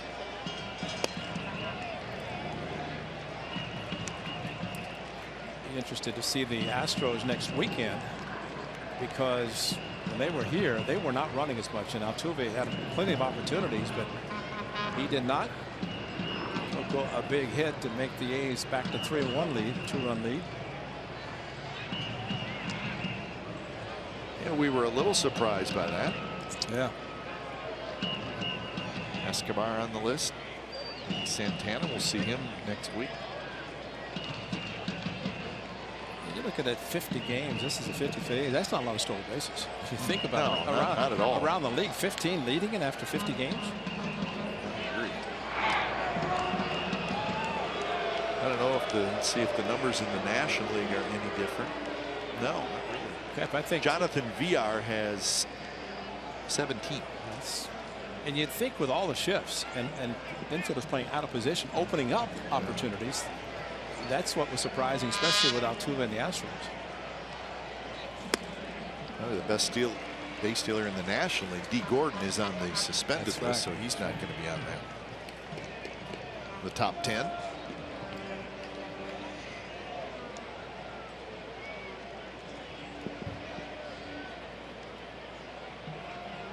Lowry has struck out and hit a fly ball to right field.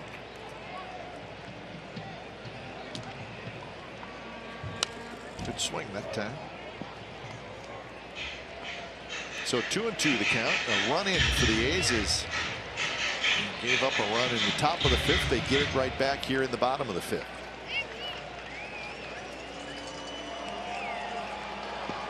Defense pretty straight away for Lowry.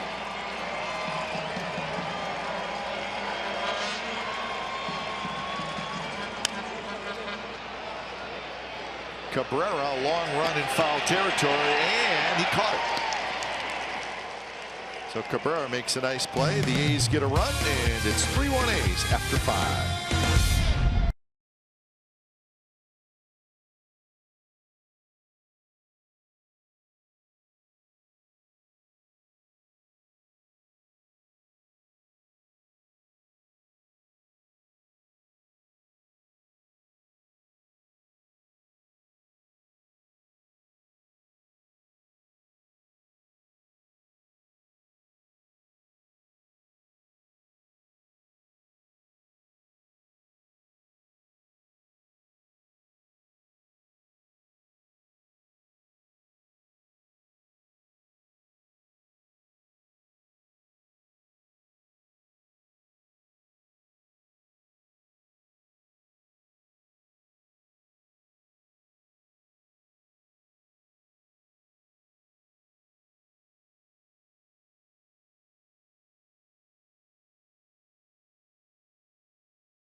Story brought to you by McDonald's. Has to do with Miguel Cabrera. He's won the AL MVP twice. He's won the batting championship 4 times.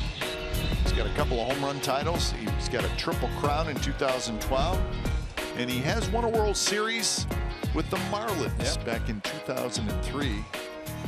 Miguel Cabrera. He is now 33 years old. He turned 33 in April. Might go down as one of the best trades a team could ever make. Yeah. Acquiring the best hitter in baseball.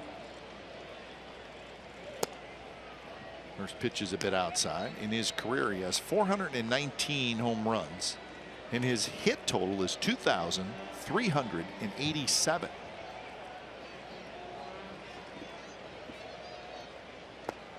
So he's well on his way to 3,000 hits. Who knows how many home runs. And you win a triple crown in the modern era of baseball, you're doing something, because you're going to have some guys going to hit more home runs, going to have a better average, but to have all 3, which he did. Not too shabby.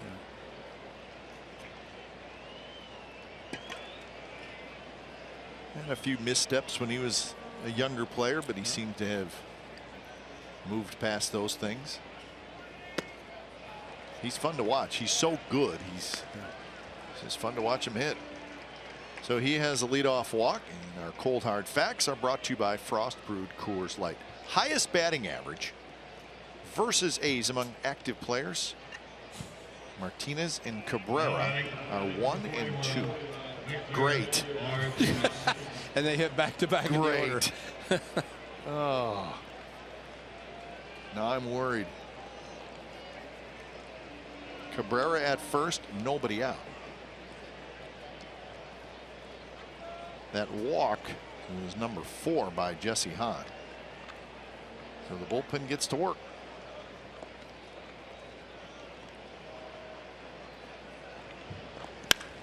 That one's hit high and deep to right field. It's not coming back. And that's trouble, and that is gone, and we are tied. Victor Martinez, a 2-run shot.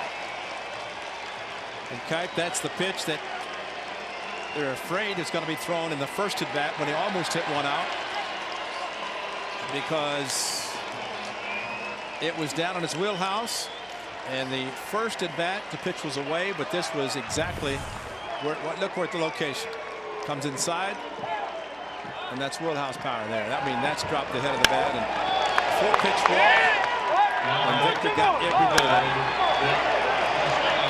Doesn't hit a lot of home runs, but when he does, as he seems to do against the A's, they usually go quite a distance.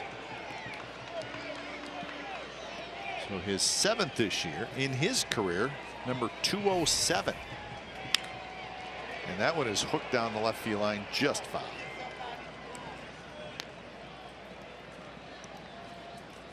So a couple solo home runs for the A's, a big 2-run homer by Victor Martinez for the Tigers.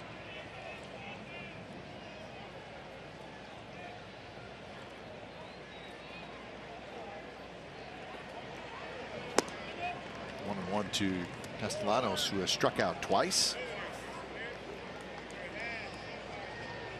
That's 6 home runs that Jesse Hahn has allowed now in 29 innings, which is a pretty high number.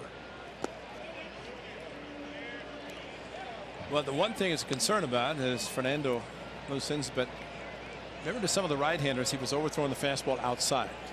And when Fegley set up outside the left-hander, he essentially overthrew the fastball, ended up on the inside part of the plate to the power hitting Victor Martinez. And that's the scary part. It's hit hard. Simeon has it. So that's the first out here in the top of the 6th. That's just the 5th start for Jesse Hahn, but it's the first walk that he is allowed to score. It's Boyd, who's trailing 3-1, and Now he finished his number 8 bullpen is Justin heated up, Upton. maybe for the bottom half of the inning. Here's Upton, who doubled and scored in the 5th.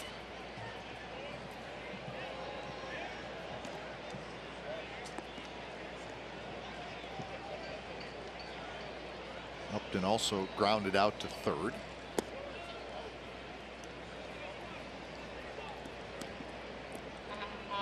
Well, we've said it often, Ray. Seipold works, Seipold warming up, that I think home runs help you most when you're behind. That's exactly right. They get you back into games quickly. Yeah, that was the pitch right there referring to. Just overthrew it. You know, just try to get a little bit extra. He's got a good fastball, but usually when Fegley sets up inside of the right-hander, then it ends up catching the outside corner with a fastball. Just like that. That one is lined towards Malinsky, and Jake makes the catch. 2 outs here in the 6th inning. Upton, I think the Tigers are pleased to see that. A couple hard hit balls the other way. Again, I better give Fegley credit, although the ball is hit hard twice by Upton right field, one for a double. That ball slicing, sinking quickly, but Smolinski stayed with it.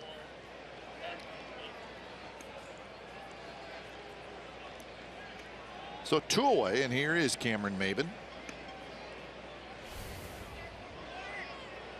Maybin has grounded to short, and he has struck out. Big curve, and Maybin chased it.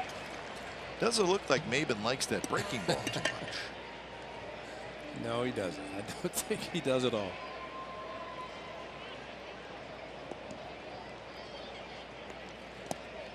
So Hahn and Fegley see that. They throw it again. This time he lays off. Maybin 1 for 5 in the series.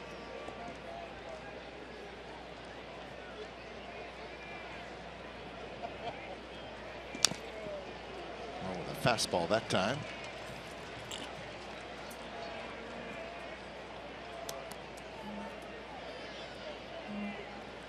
So Victor Martinez with a 2-run homer here in the 6th to tie up the game.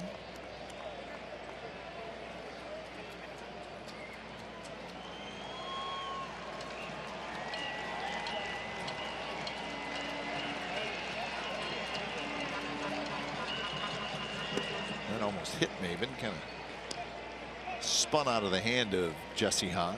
Rodriguez is ready out in the A's bullpen. He's been throwing for a while now. He's standing and watching.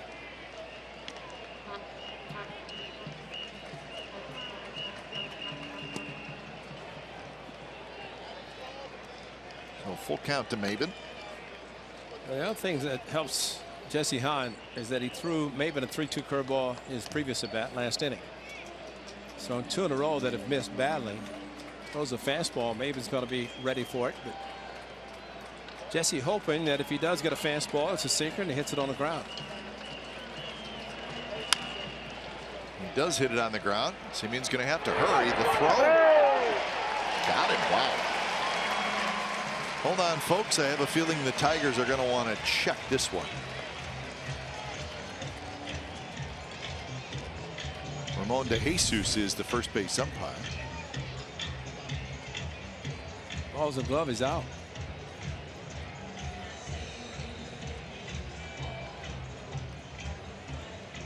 Very close. Yeah. And they're going to look at it, I believe.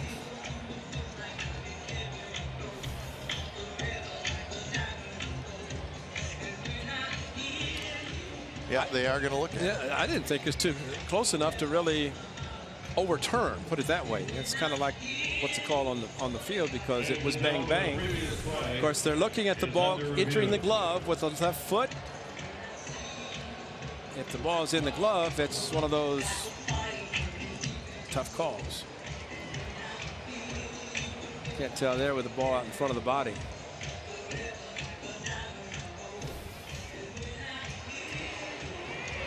Joe West, the crew chief, and the umpire who made the call will get together.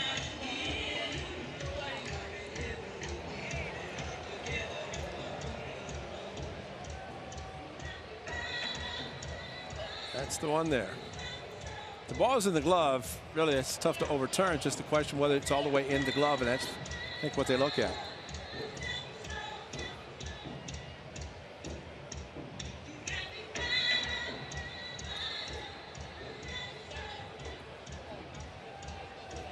Well, we'll see. Pretty close.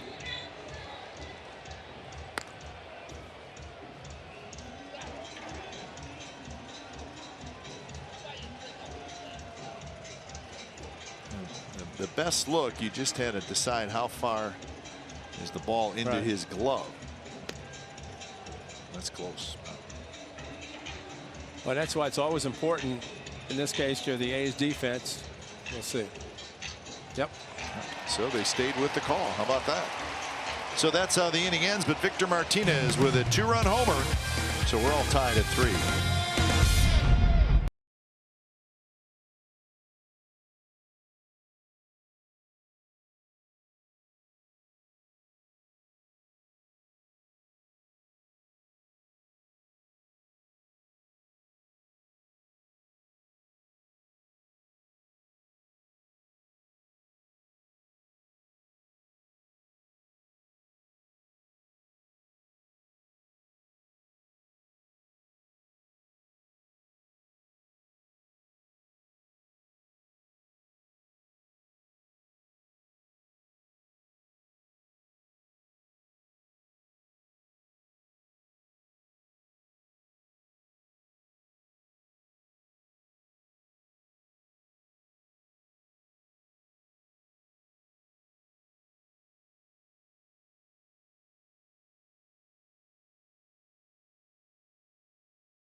Coverage of baseball brought to you by T-Mobile. We've got some news and notes from around Major League Baseball. The much anticipated debut of young left-hander Julio Urias from the Dodgers did not go well. He struggled in the first inning and he was sent back down. today. Troy Tulowitzki's on the disabled list, and tonight Yu Darvish is back. That's a big deal for the Texas Rangers. His first start since Tommy John surgery, and that will be against the Pittsburgh Pirates at home. So I would imagine that Rangers ballpark will be jumping tonight. And when it's time for change, think Speedy Oil Change and Tune-Up. It's your oil change, tune-up, and brake experts, and it's Warwick Saupold comes in, a right-hander, just his 4th appearance. Saupold was brought up to the big leagues on the 13th of May and made his major league debut the next night in Baltimore. 6 strikeouts in 4 1/3 innings. Another pitcher, predominantly a fastball pitcher. He does possess all 4 pitches: fastball, curve, slider, and changeup. But his fastball pretty much straight, 4-seam, low 90s. It's like right over the top, and the first pitch to Valencia is a bit outside. Okay, since the A's saw the Tigers not that long ago, they've overhauled their bullpen. Iglesias in the hole, and he cannot get a throw off. Ball pops out of his hand, and Valencia has a hit.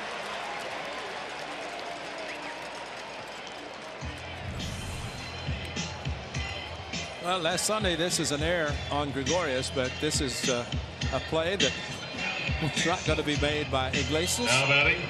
Well, out of his glove, and that's the case really of finding the hole between third and short. Boy, a good job for the lefty. Thanks to Victor Martinez. Gets a no decision.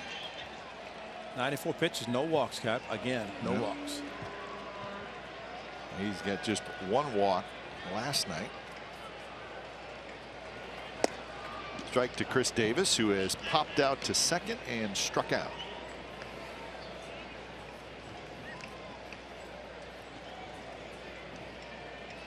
Chris Davis is spoiling all of us because when he hits home runs, they're shots. And it seems like we just assume that when he makes contact, it's going to travel over the fence. Another good pitch by Saupold, right on the corner. It's 0-2. It's Kyle Ryan, one of a couple of lefties in the Tigers bullpen. Saw the other one, Justin Wilson, last night.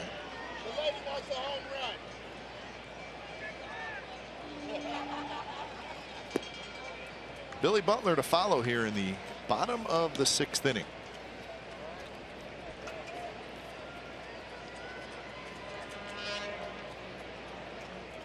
I think that a good example, watch the A's play the Seattle Mariners at this point. Started lefty, a righty comes in, and when the A's use the platoon, the Mariners did not change and bring their other hitters in, lefty, righty, righty, lefties, and ended up helping win the ball game. And it looks like Billy Butler, even though a righty's pitching now, lefty warming up.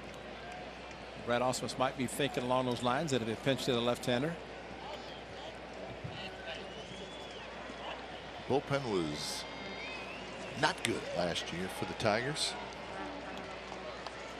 Overall, their entire pitching staff had the worst ERA in the American League. That's hard to believe as well. That's fair, down the left field line. Valencia hits the bag at second. It's picked up by Upton, and Valencia will get to third. He'll stop there. The throw gets by everybody. Valencia thought about trying it, but Saupold, the pitcher, was backing up, and then he hustled to stand right at home plate. So second and third, nobody out. Look at this location. When Saltalamacchia moved inside, thank you, says Chris Davis. As he crushed the ball past the third baseman Castellanos down in the corner. And, you know, no reason to push the envelope here. Nobody out. Danny Valencia running hard to third base, but Ron Washington decided to hold up. And you can't score a runner from third with nobody out. And third base coach should not even think about sitting him. Wash holding up Valencia, coming down the line far enough. The infield back. And Butler line drive, base hit. Valencia scores. Davis is going to score. Billy Butler with a big hit. 5-3 A's lead.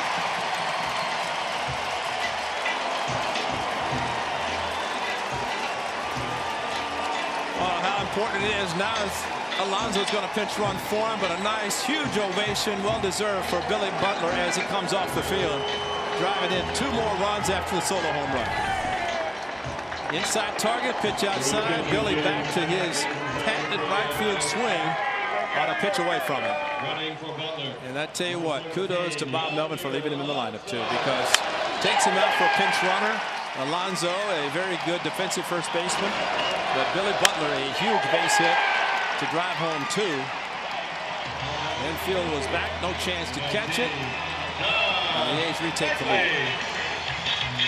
So a 3 RBI day for Billy Butler, so he will enjoy the rest of the afternoon off. And here's Fegley.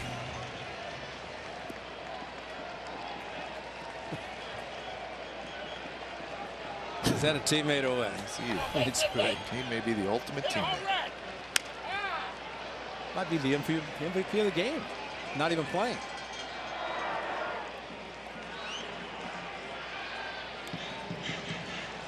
Here's Alonso. He's the pinch runner.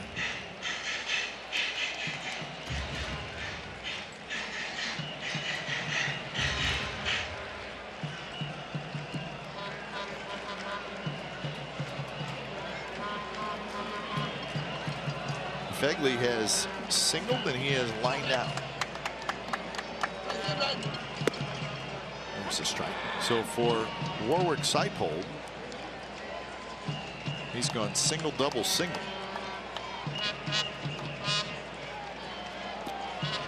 I don't care how good your fastball is. Chris Davis will eat you up the fastball. You try to get it in and you make a mistake. And maybe trying to set up another pitch by going inside with a fastball, but he made a mistake. And Davis, a big double. Huge double. And Butler drove him in. Driven in both of them. So Fegley behind in the count 1-2.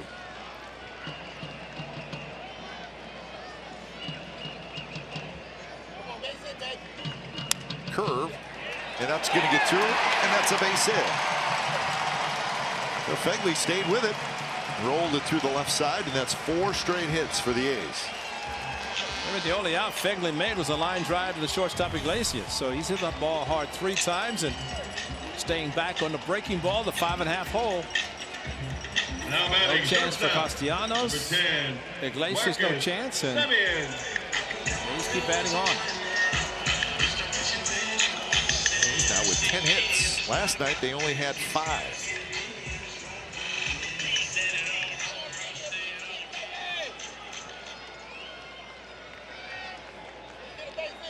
So here's Marcus Semien.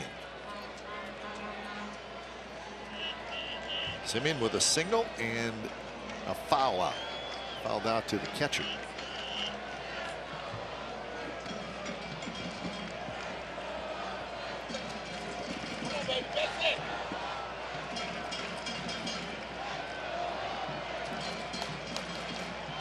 Tigers cheating in on the corners. So would the A's bunt Semien here?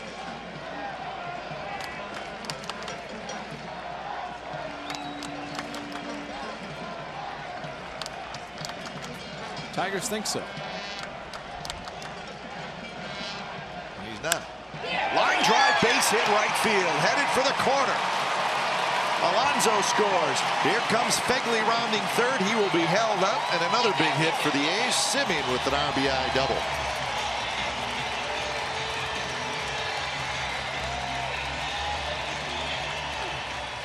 You know, a lot of times a pitcher catcher say if he's going to bunt, let's give him a pitch to bunt. Instead, Marcus Semien swings away with a fastball down the middle, and talk about a great swing. He went to right field. His first at bat on a 2-strike pitch, a breaking ball, this fastball down in the corner for an easy double for him and an RBI. Get a fastball up again. Great hitting by Marcus Semien, not trying to pull the outside fastball. And all of a sudden, 5 hits to the right side after coming into the game with only 3 in the first 49. Here's Smolinski. Infield comes partially in. So Farmer joins Ryan. Buck Farmer. Seipold has allowed 5 consecutive hits.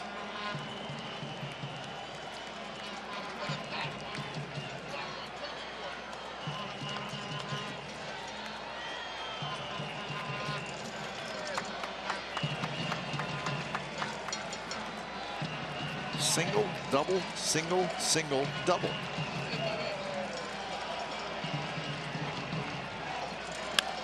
Curveball toward right, shallow. Martinez coming in. Martinez has it. Fegley trying to score, and Fegley will score. Sacrifice fly for Smolinski. So 4 runs in the inning to make it 7-3. Don Simeon, good base running, going to third base after the throw, and really all the momentum going towards the plate, but the throw by Martinez. Fegley coming off a knee injury and short hop to Saltimaki, couldn't handle it, and the pitcher getting ready to go back up third base and really hurt himself. Oh wow! They're going to check on him.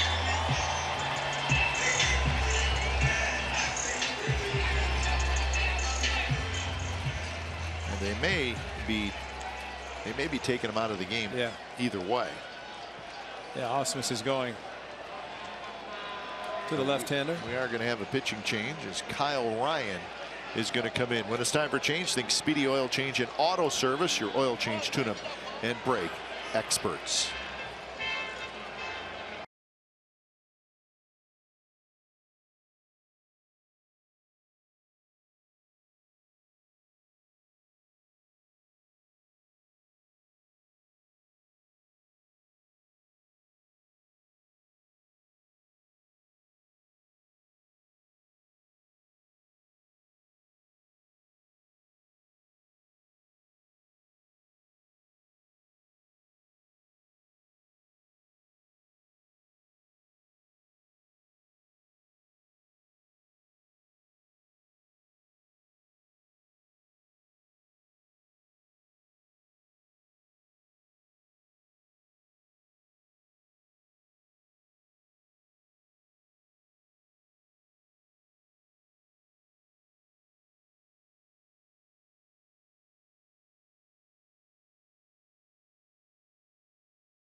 On CSN California, the Quakes face off against their Western Conference rival FC Dallas. It's in San Jose at beautiful Avaya Stadium. The home of the authentic Earthquakes fan is CSN. Don't want to miss that.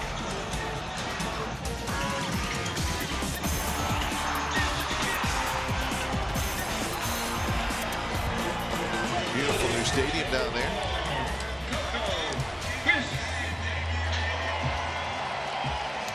And a beautiful stadium here at the Coliseum. Wow. Big heads ready. Stop dancing, Eck. Stop dancing. You think he's not out there to get attention? Stop. I mean, he's over there all by himself on the staircase. You know, Raleigh and Ricky are hiding someplace, but Eck had to. Well, they're hiding from Eck because Eck's dancing like that. If somebody's dancing like that, you can get as far away from him as you can. And I don't remember Eck dancing anyway. I know, he didn't strike me as a dancer. He's still out there grooving, though. This is Kyle Ryan, 1-1 with a 3.32 ERA. Infield in, crisp the hitter. 4 runs in for the A's here in the 6th. Time was called by Andy Fletcher. Put his hands up. Coco didn't move, which is smart. But Andy Fletcher, home plate umpire, threw his hands up, so that's no pitch. Because Coco asked for it, was granted, but did not assume it.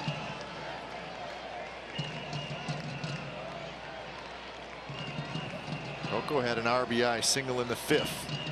He's got a chance to do the same thing here. Strike at the knees, and it's 0-2. Infield was in, 1 out, runner on third, and he slapped a single back up the middle.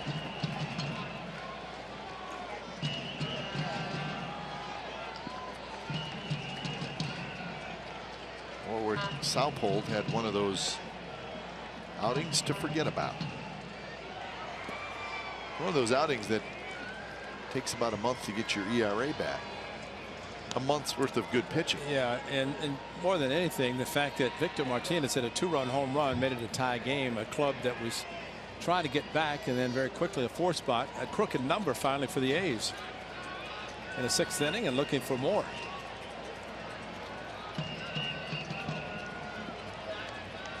Chris behind in the count, 1-2.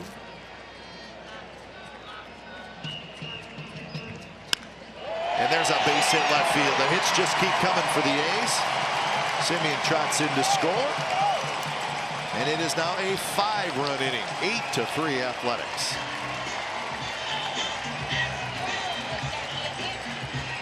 Great recovery by Coco Chris, striking out his first 2 at-bats, but coming back with a base hit up the middle and infield in again. A base hit to left field. Thinking about 2, but Justin Upton got to it quickly. Another great swing by Coco. They wanted to turn him around to bat right-handed. And Jesse Hahn is a recipient of all this support, and he may be finished for the afternoon as Fernando gets loose again.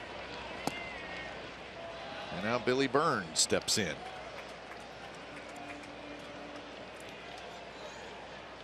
So nice crooked number for the A's.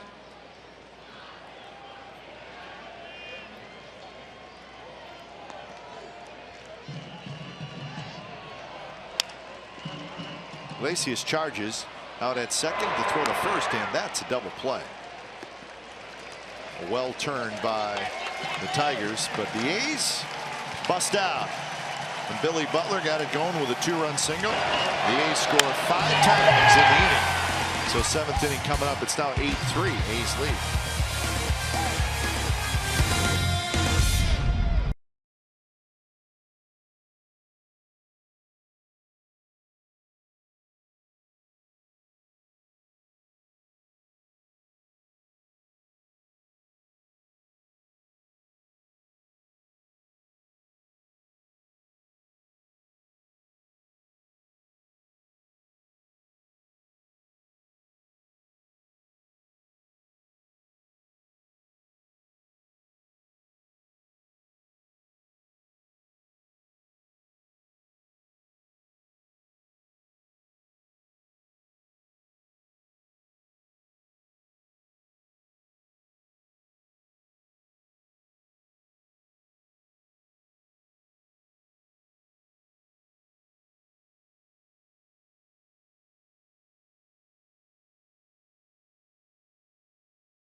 Can represent the A's at mealtime on Memorial Day. That's coming up this Monday, May 30th. 15,000 fans will receive an A's player pet bowl featuring Stella Doolittle alongside Baxter and Murray Reddick.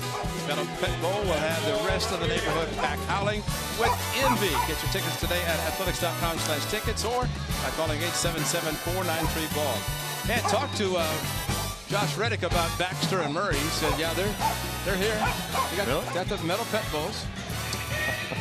So they're going to be along with Stella Doolittle at dinner time. They're going to be howling, man. They'll be howling, all right.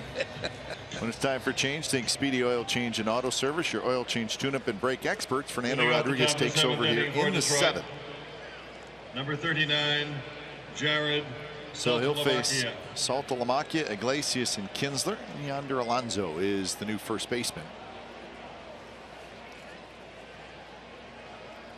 So the A's with a 5 spot to take an 8-3 lead.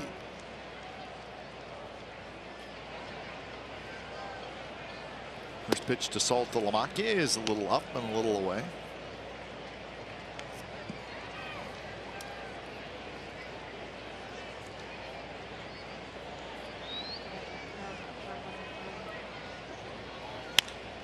that one's hit toward right field, down the line. Smolinski with just enough room, one away.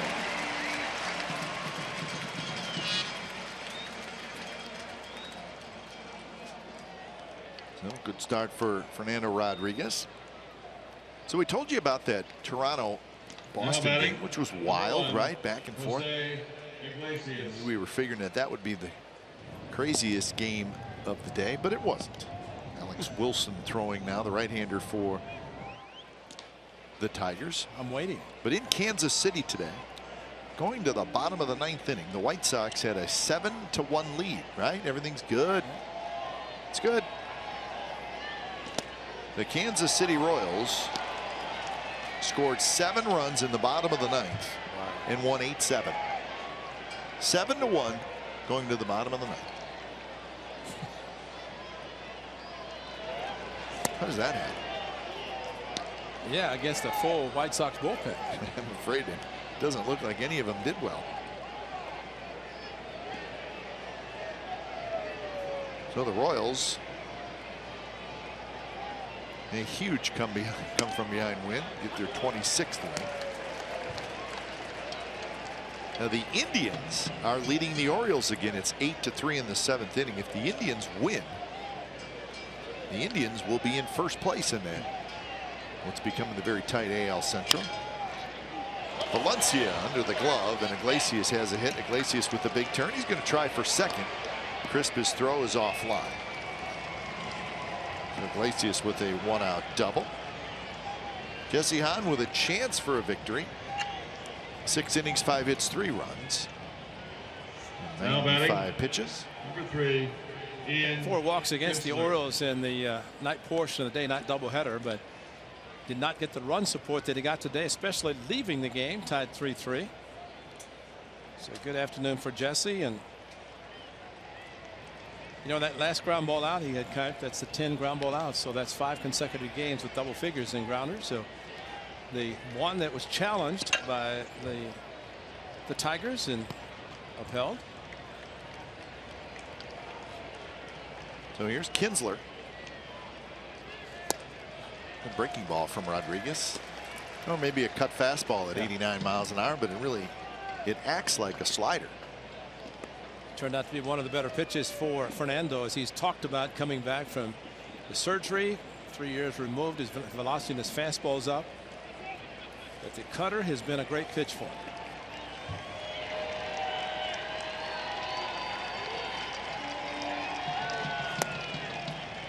Same pitch.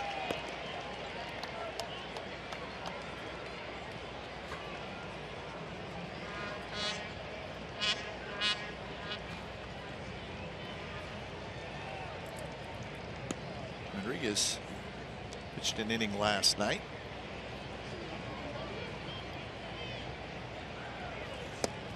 And that's a swing and a miss. Pops off the glove of Fegley.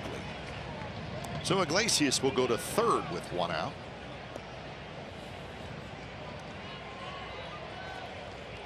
The infield been staying back, and looks like a 4-seam fastball that just off the glove of Josh Fegley. Will be given a passed ball. Rodriguez threw 17 pitches last night. Amazing, Josh Fegley was crossed up on one pitch that went off the meat of his hand, his arm, able to recover enough to get the man out. Lowry fighting the sun, and Semien comes over, and Semien saves the day. Well, it wasn't Billy Martin in the World Series, No. but it was pretty heads up by Marcus Semien.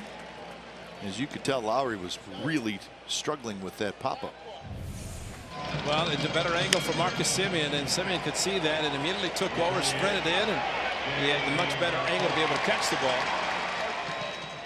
But again, to give Ron Washington a lot of credit, because there are little things that Marcus Semien had never done before. Diving for a ball, he'd never known how to do that, especially to get up, and he's doing that more. And Fernando makes a great pitch, gets a pop-up, the infield back. The runner at third gets the out because Semien took charge. And one more out to get. It's J.D. Martinez. We have seen Ron Washington work with a lot of the infielders, and Well, Marcus has improved defensively, but the mental side too, that he's suggesting and making offers to Simeon, basically saying do certain things, and there's one of them. I mean, he may have stayed back on that one, assuming Lowry's going to catch it, but stepped in, did a great job. A little high to Martinez. Martinez has hit into a double play. He has walked, and he has struck out.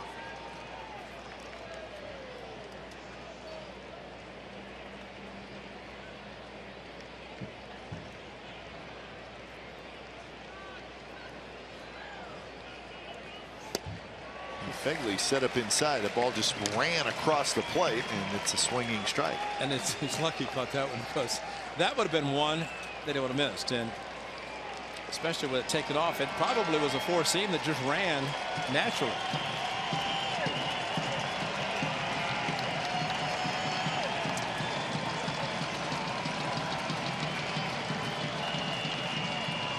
One and two. In the air. Burns shading his eyes.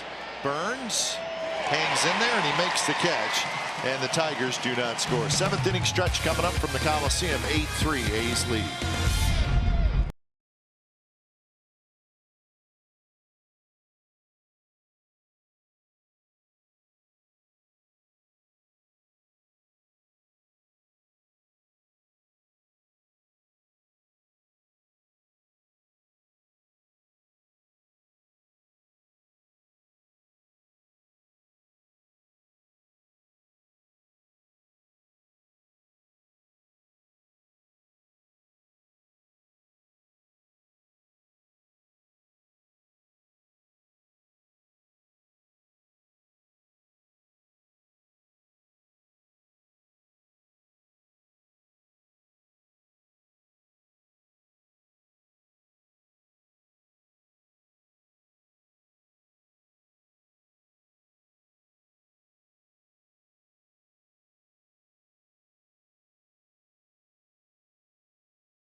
On CSN California is brought to you by Toyota, the full-line automaker with the longest-lasting vehicles in America. Toyota, let's go places. And by Xfinity. X1 from Xfinity will change the way you experience TV.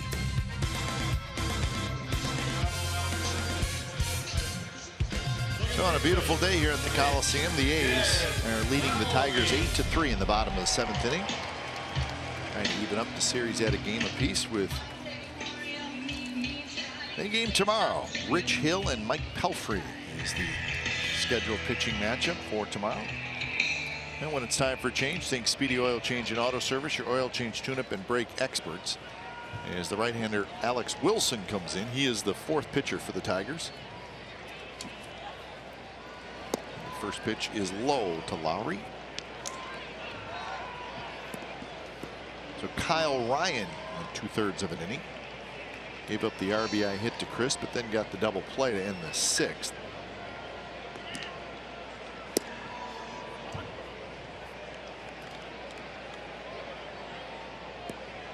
Doolittle warming up in the A's bullpen.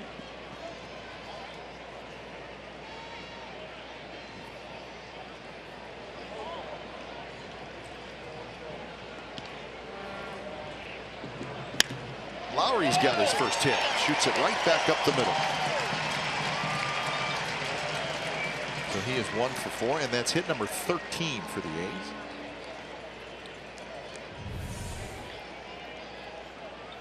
Breaking ball just stayed right in the middle of the plate. That's a slider and a cutter. That's more of a slider, slower type breaking pitch.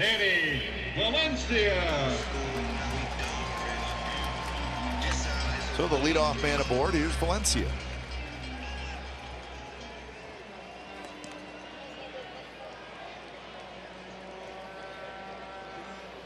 Fastball inside from Wilson. This is what I'll be talking about, the high fastball from Matt Boyd, and Saltalamacchia went up with a couple of strikes to keep it from going past him. And Boyd kind of pitching around him out of the strike zone severely. Here's a strike to Valencia. Valencia also singled and scored in the 6th, so he's 2 for 3. That single in the 6th inning was a leadoff single, so that got the big inning started.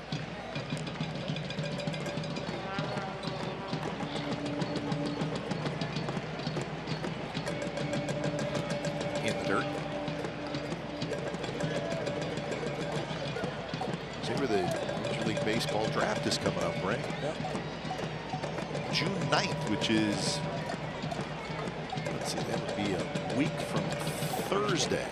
June 9th through the 11th, so Thursday, Friday, Saturday. And it's a big deal for the A's because they have the 6th pick in the draft. 6. They picked 6th, 37th, and 47th. So that's 3 picks in the top 50 for the Athletics. Yeah, Valencia didn't think it was a swing.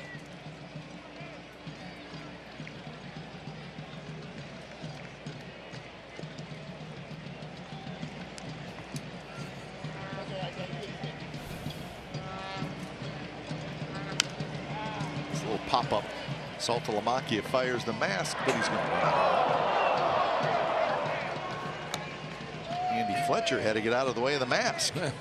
Fletcher, or Saltalamacchia did a good mask flip, and as Ray has taught us, there's an art to that. That umpire follows you. Get rid of it. He's going to be right behind you. And it's an accident, sir. Yeah, I didn't do it on purpose. That's what they taught me in the minor league. Sure wish I'd had those knee savers though. I wish you had them too. Wow.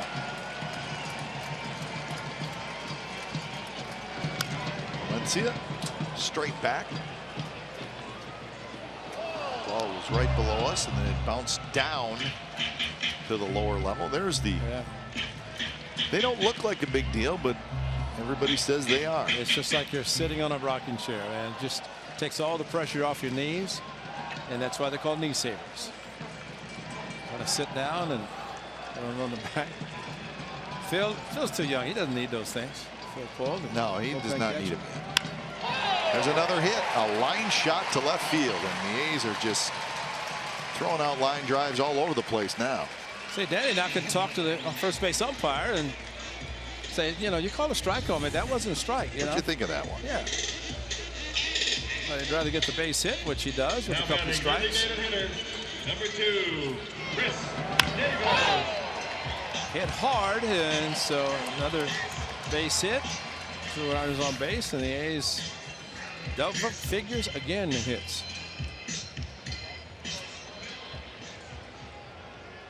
So the ERA in the month of May for the Tigers, 5.01.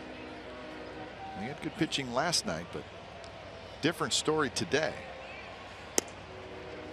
The first pitch is outside, and the A's now with 14 hits.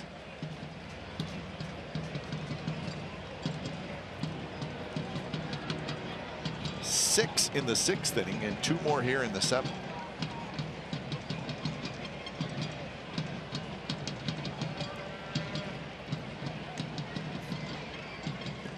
Chris Davis, he had a double in that 6th inning. It was a big hit. It got 2nd and 3rd, nobody out, and at that point it was still a tie game.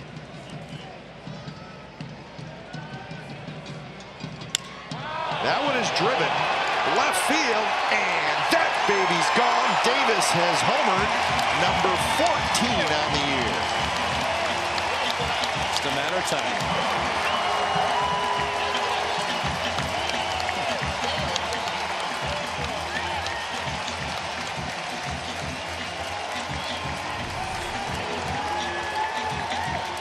Well, you don't make a mistake with him hitting, because he'll do exactly that, and that's the second 3-run home run in this month, and guess who's hit both of them? Chris Davis with another long shot. He made contact, and when he does that, it's a no doubt. Torrey now has 34 RBIs.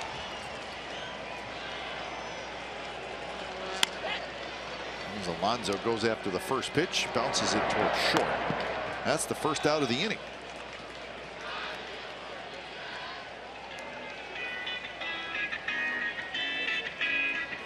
So 11 runs today. That's a season high. The catcher, number 19, Josh. So maybe the start of something for the A's offense. As Fegley steps in.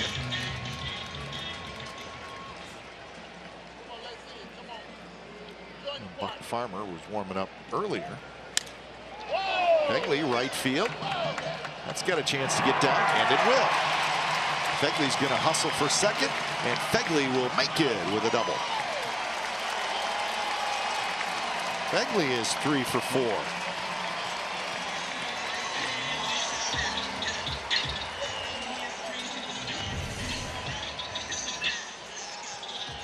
Inside that swing, actually, as I mentioned earlier, could have had a 4-hit game. The line drive to Iglesias, and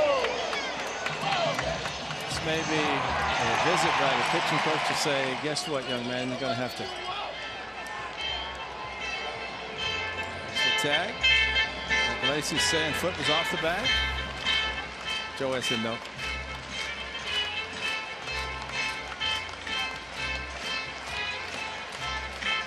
You know, one of the losses for the Tigers, and did not hear how his throwing went last night, is Jordan Zimmerman. Yep. He was supposed to throw on the side flat ground if everything's okay at bullpen tomorrow.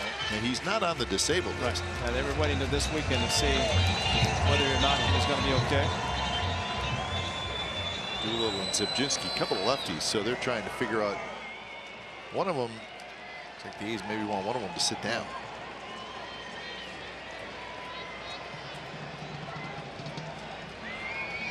Simeon takes a fastball for a strike, and it's actually going to be Zibzinski who sits down.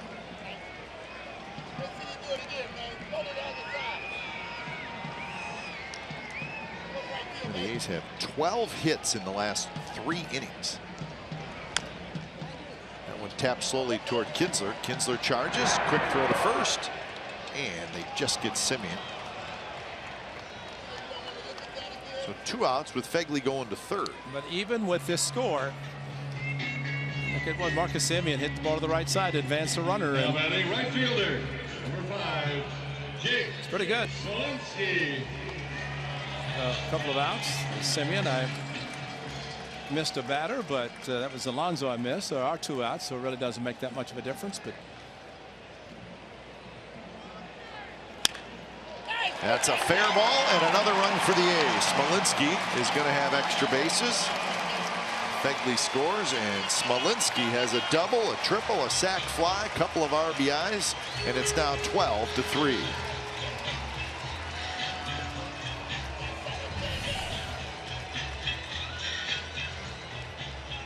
pretty good day, especially with a third baseman off the line that much. No, the A's are rolling big time as we got a pitching change.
baseball movie fireworks presented by Ray Morgan Company. After the game against the Angels, famous fireworks show will be set to music from classic baseball movies, including The Natural, Bull Durham, Field of Dreams, and more. There's no better way to kick off summer than with the A's baseball and fireworks. So visit athletics.com/fireworks today.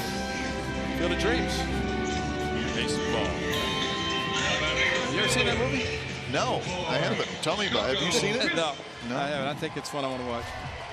It's a good movie from what I hear.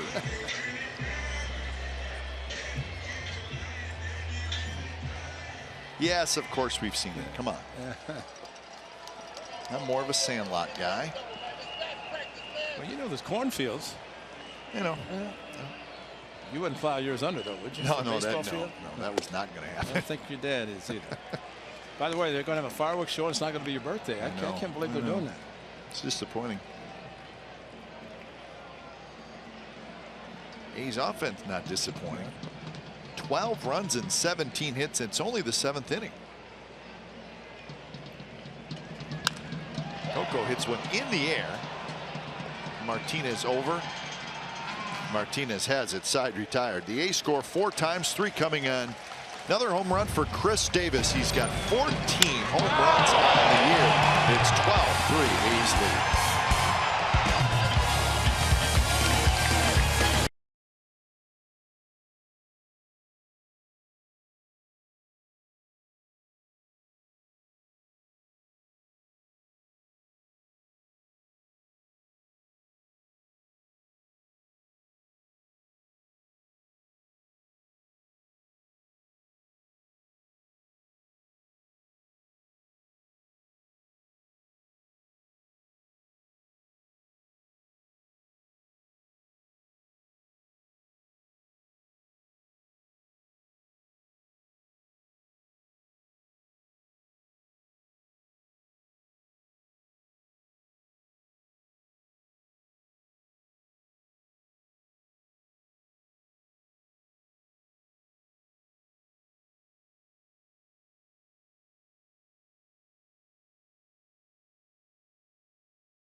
Is presented by authority of the Oakland Athletics and may not be reproduced or retransmitted in any form, and the accounts and descriptions of this game may not be disseminated without the express written consent of Athletics Investment Group, LLC. That's right. Everybody's swinging it today for the A's, even the youngsters. 12-3. And when it's time for a change, think Speedy Oil Change and Auto Service, your oil change, tune-up, and brake expert. So the lefty Mark Sepczynski comes in for his 24th appearance. New second baseman is Tyler Ladendorf. Also got a pinch hitter for Cabrera, like Andrew Romine.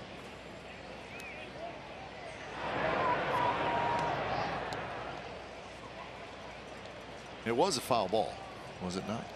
Yes. It sure looked like a foul ball. Although I don't know if it was ever called, but Joe made that quick call last night. Joe. And Eddie Montague was so impressed today that Joe West made that big call last night so quickly. Yeah, there's your foul ball. He was. It was great. Eddie, I saw him from down the hall. He said, "Good call last night. How about Joe?"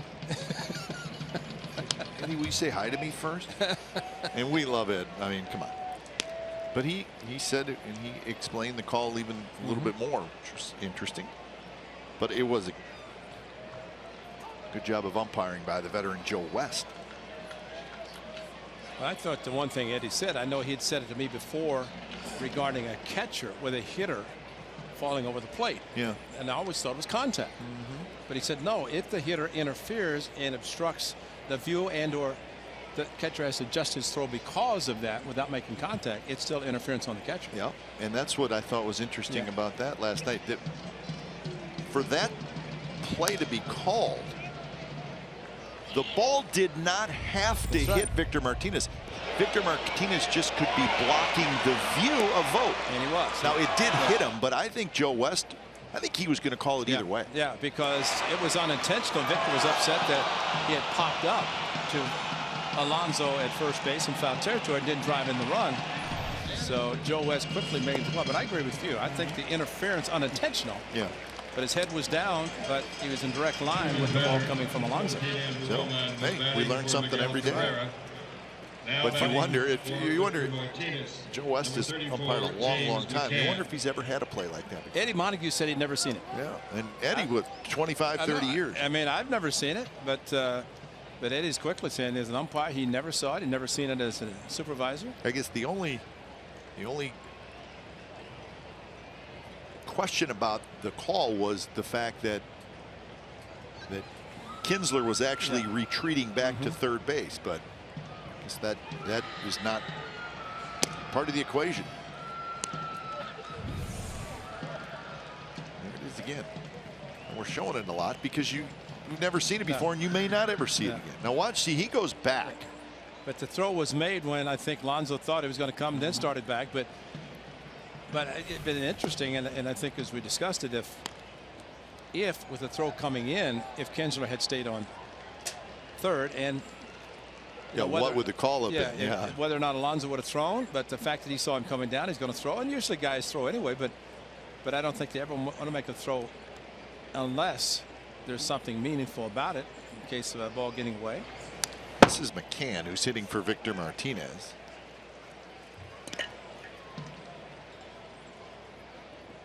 So the count 2-1 to McCann. That's how you get the best hitters out of the lineup. You score 9 runs. That's a good call. We don't have to worry about Cabrera and Victor Martinez anymore.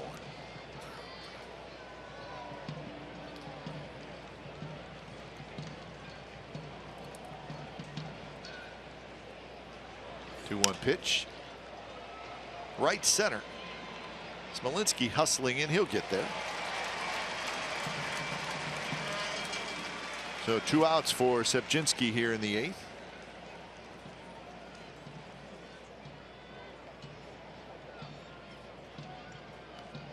Now batting, number 9, Nick Castellanos. So here's Castellanos.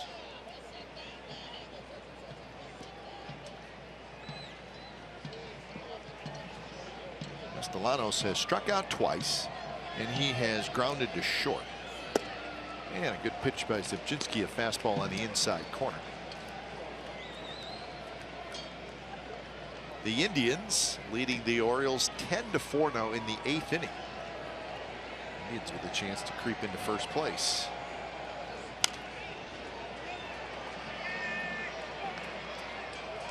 Rays leading the Yankees 9-3 in the 8th inning down in St. Petersburg.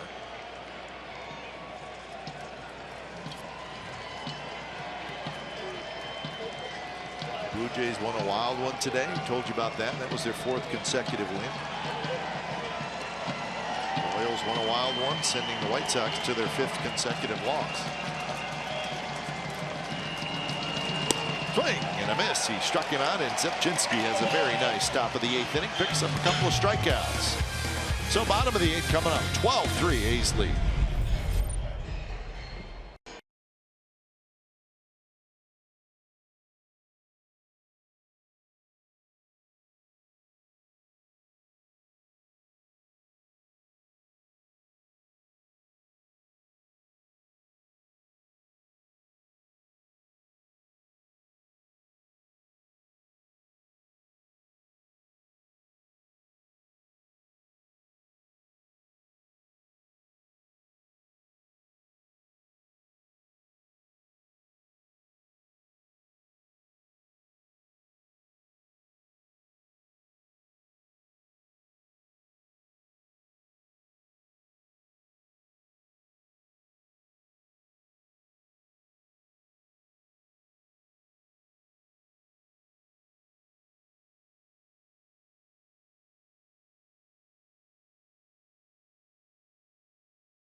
summary brought to you by your local Toyota dealers. 12, 17, and 1 for the Athletics. 3, 6, and 0 for the Tigers. For the A's with 5 in the 6th and 4 in the 7th. So they blew this thing open. Jesse Hahn got a chance to get a win. He went 6 innings. Billy Butler had a nice ball game, 3 RBIs. Chris Davis, another home run for Davis, his 14th of the year. So that's your Toyota game summary. So Buck Farmer will face Burns, Lowry, and Valencia.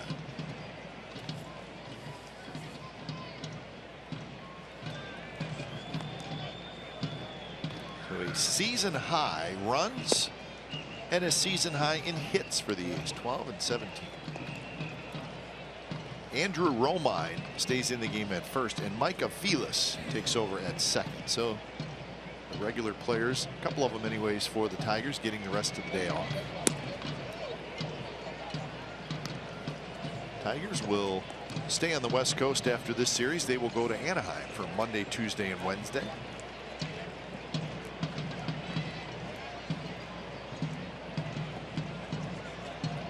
He's going to chalk this one up and come back tomorrow.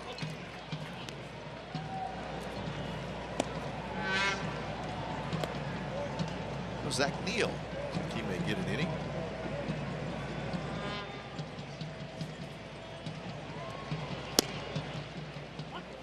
Burns today is 0 for 4. He did reach on a fielder's choice in the 5th inning.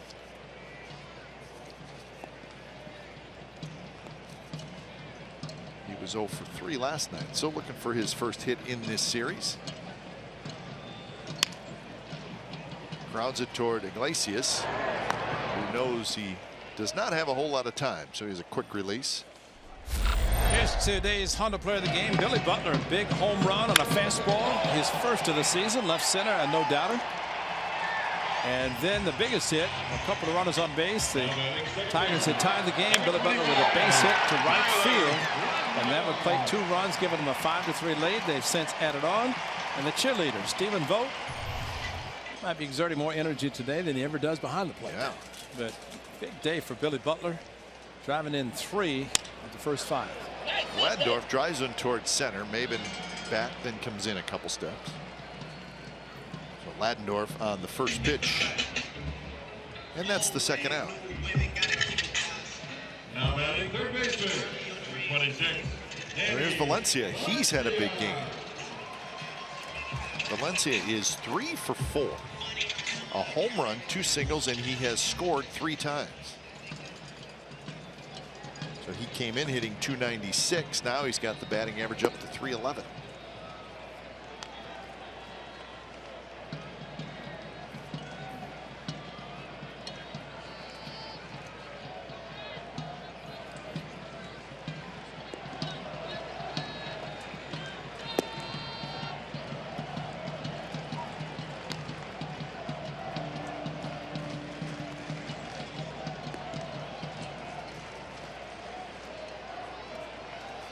Rich Hill's going to pitch tomorrow. That's kind of fun. We look forward to now these Rich Hill starts. He's been so terrific. Well, especially since he got a win at home. And last time the A's were home, that was against the Rangers on the Monday night. He's pitched exceptionally well. He beat the Tigers at Comerica Park. We'll try to do it again. 7-3. 2.18. How about that ERA? That's great. Well, how about this, Ray? What am I thinking? Rich Hill has the best ERA in the American League. Wow, that's great. Ahead of Quintana, Sale, Salazar, and Zimmerman. Those are the top 5. Sale has 9 wins. Danny Valencia takes the walk. So Valencia on base for the 4th time.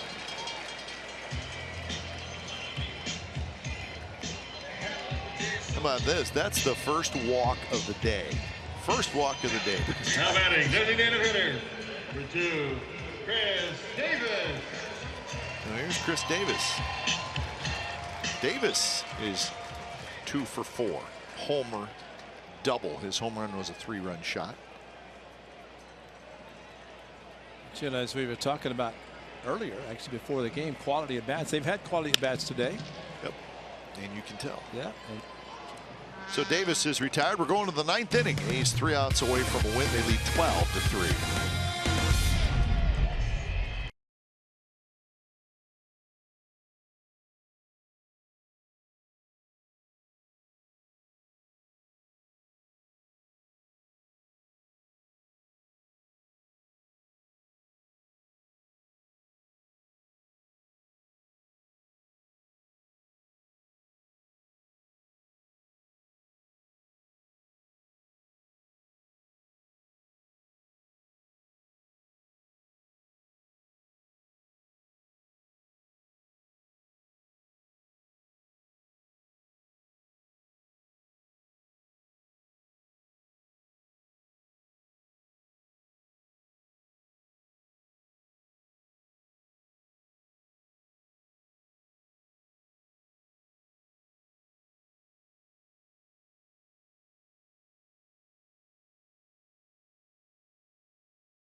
So it's 12-3. The A's lead, and Zach Neal comes in. So Zach Neal's going to try to get the final 3 outs.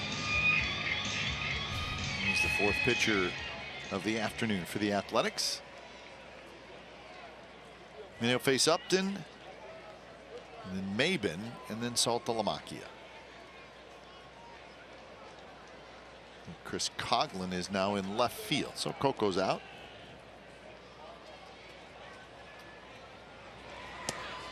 And the first pitch is a bit outside.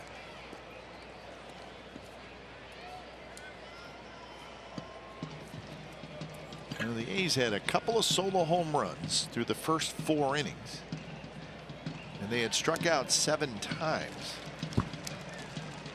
But then, who knows, Ray, maybe the lost ball in the sun got it all going. That's right. That's right. I've seen it happen. Josh Hamilton in Who knows? 2012 game 162. He's got a run in the 5th on that lost pop-up. Yeah. And then 5 in the 6th, 4 in the 7th. Charging. And what a play. That is a sensational play by Danny Valencia.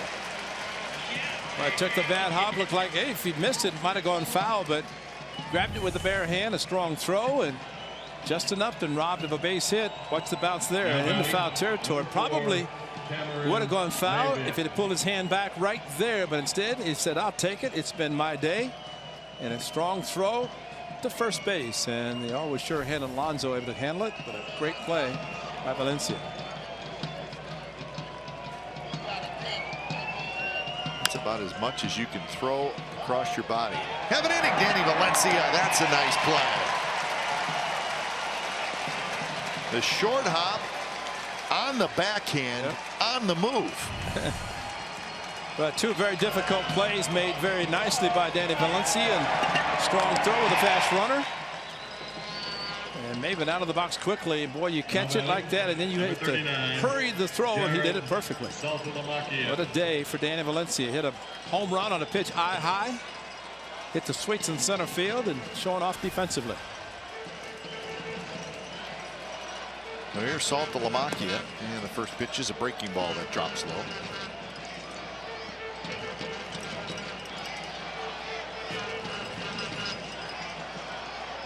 Milwaukee is 0 for 2. He struck out, walked, and hit a fly ball to right field. Josh Reddick bobblehead day. Took out the lineup card. Gave a bobblehead to 4 umpires. You want it autographed? Right field should be playable. Smolinski backs up near the running track. He's got it, and that's the ball game. So the A's haul out the bats today. They get a season high in runs and a season high in hits. And they win game 2 of this series and even up the series.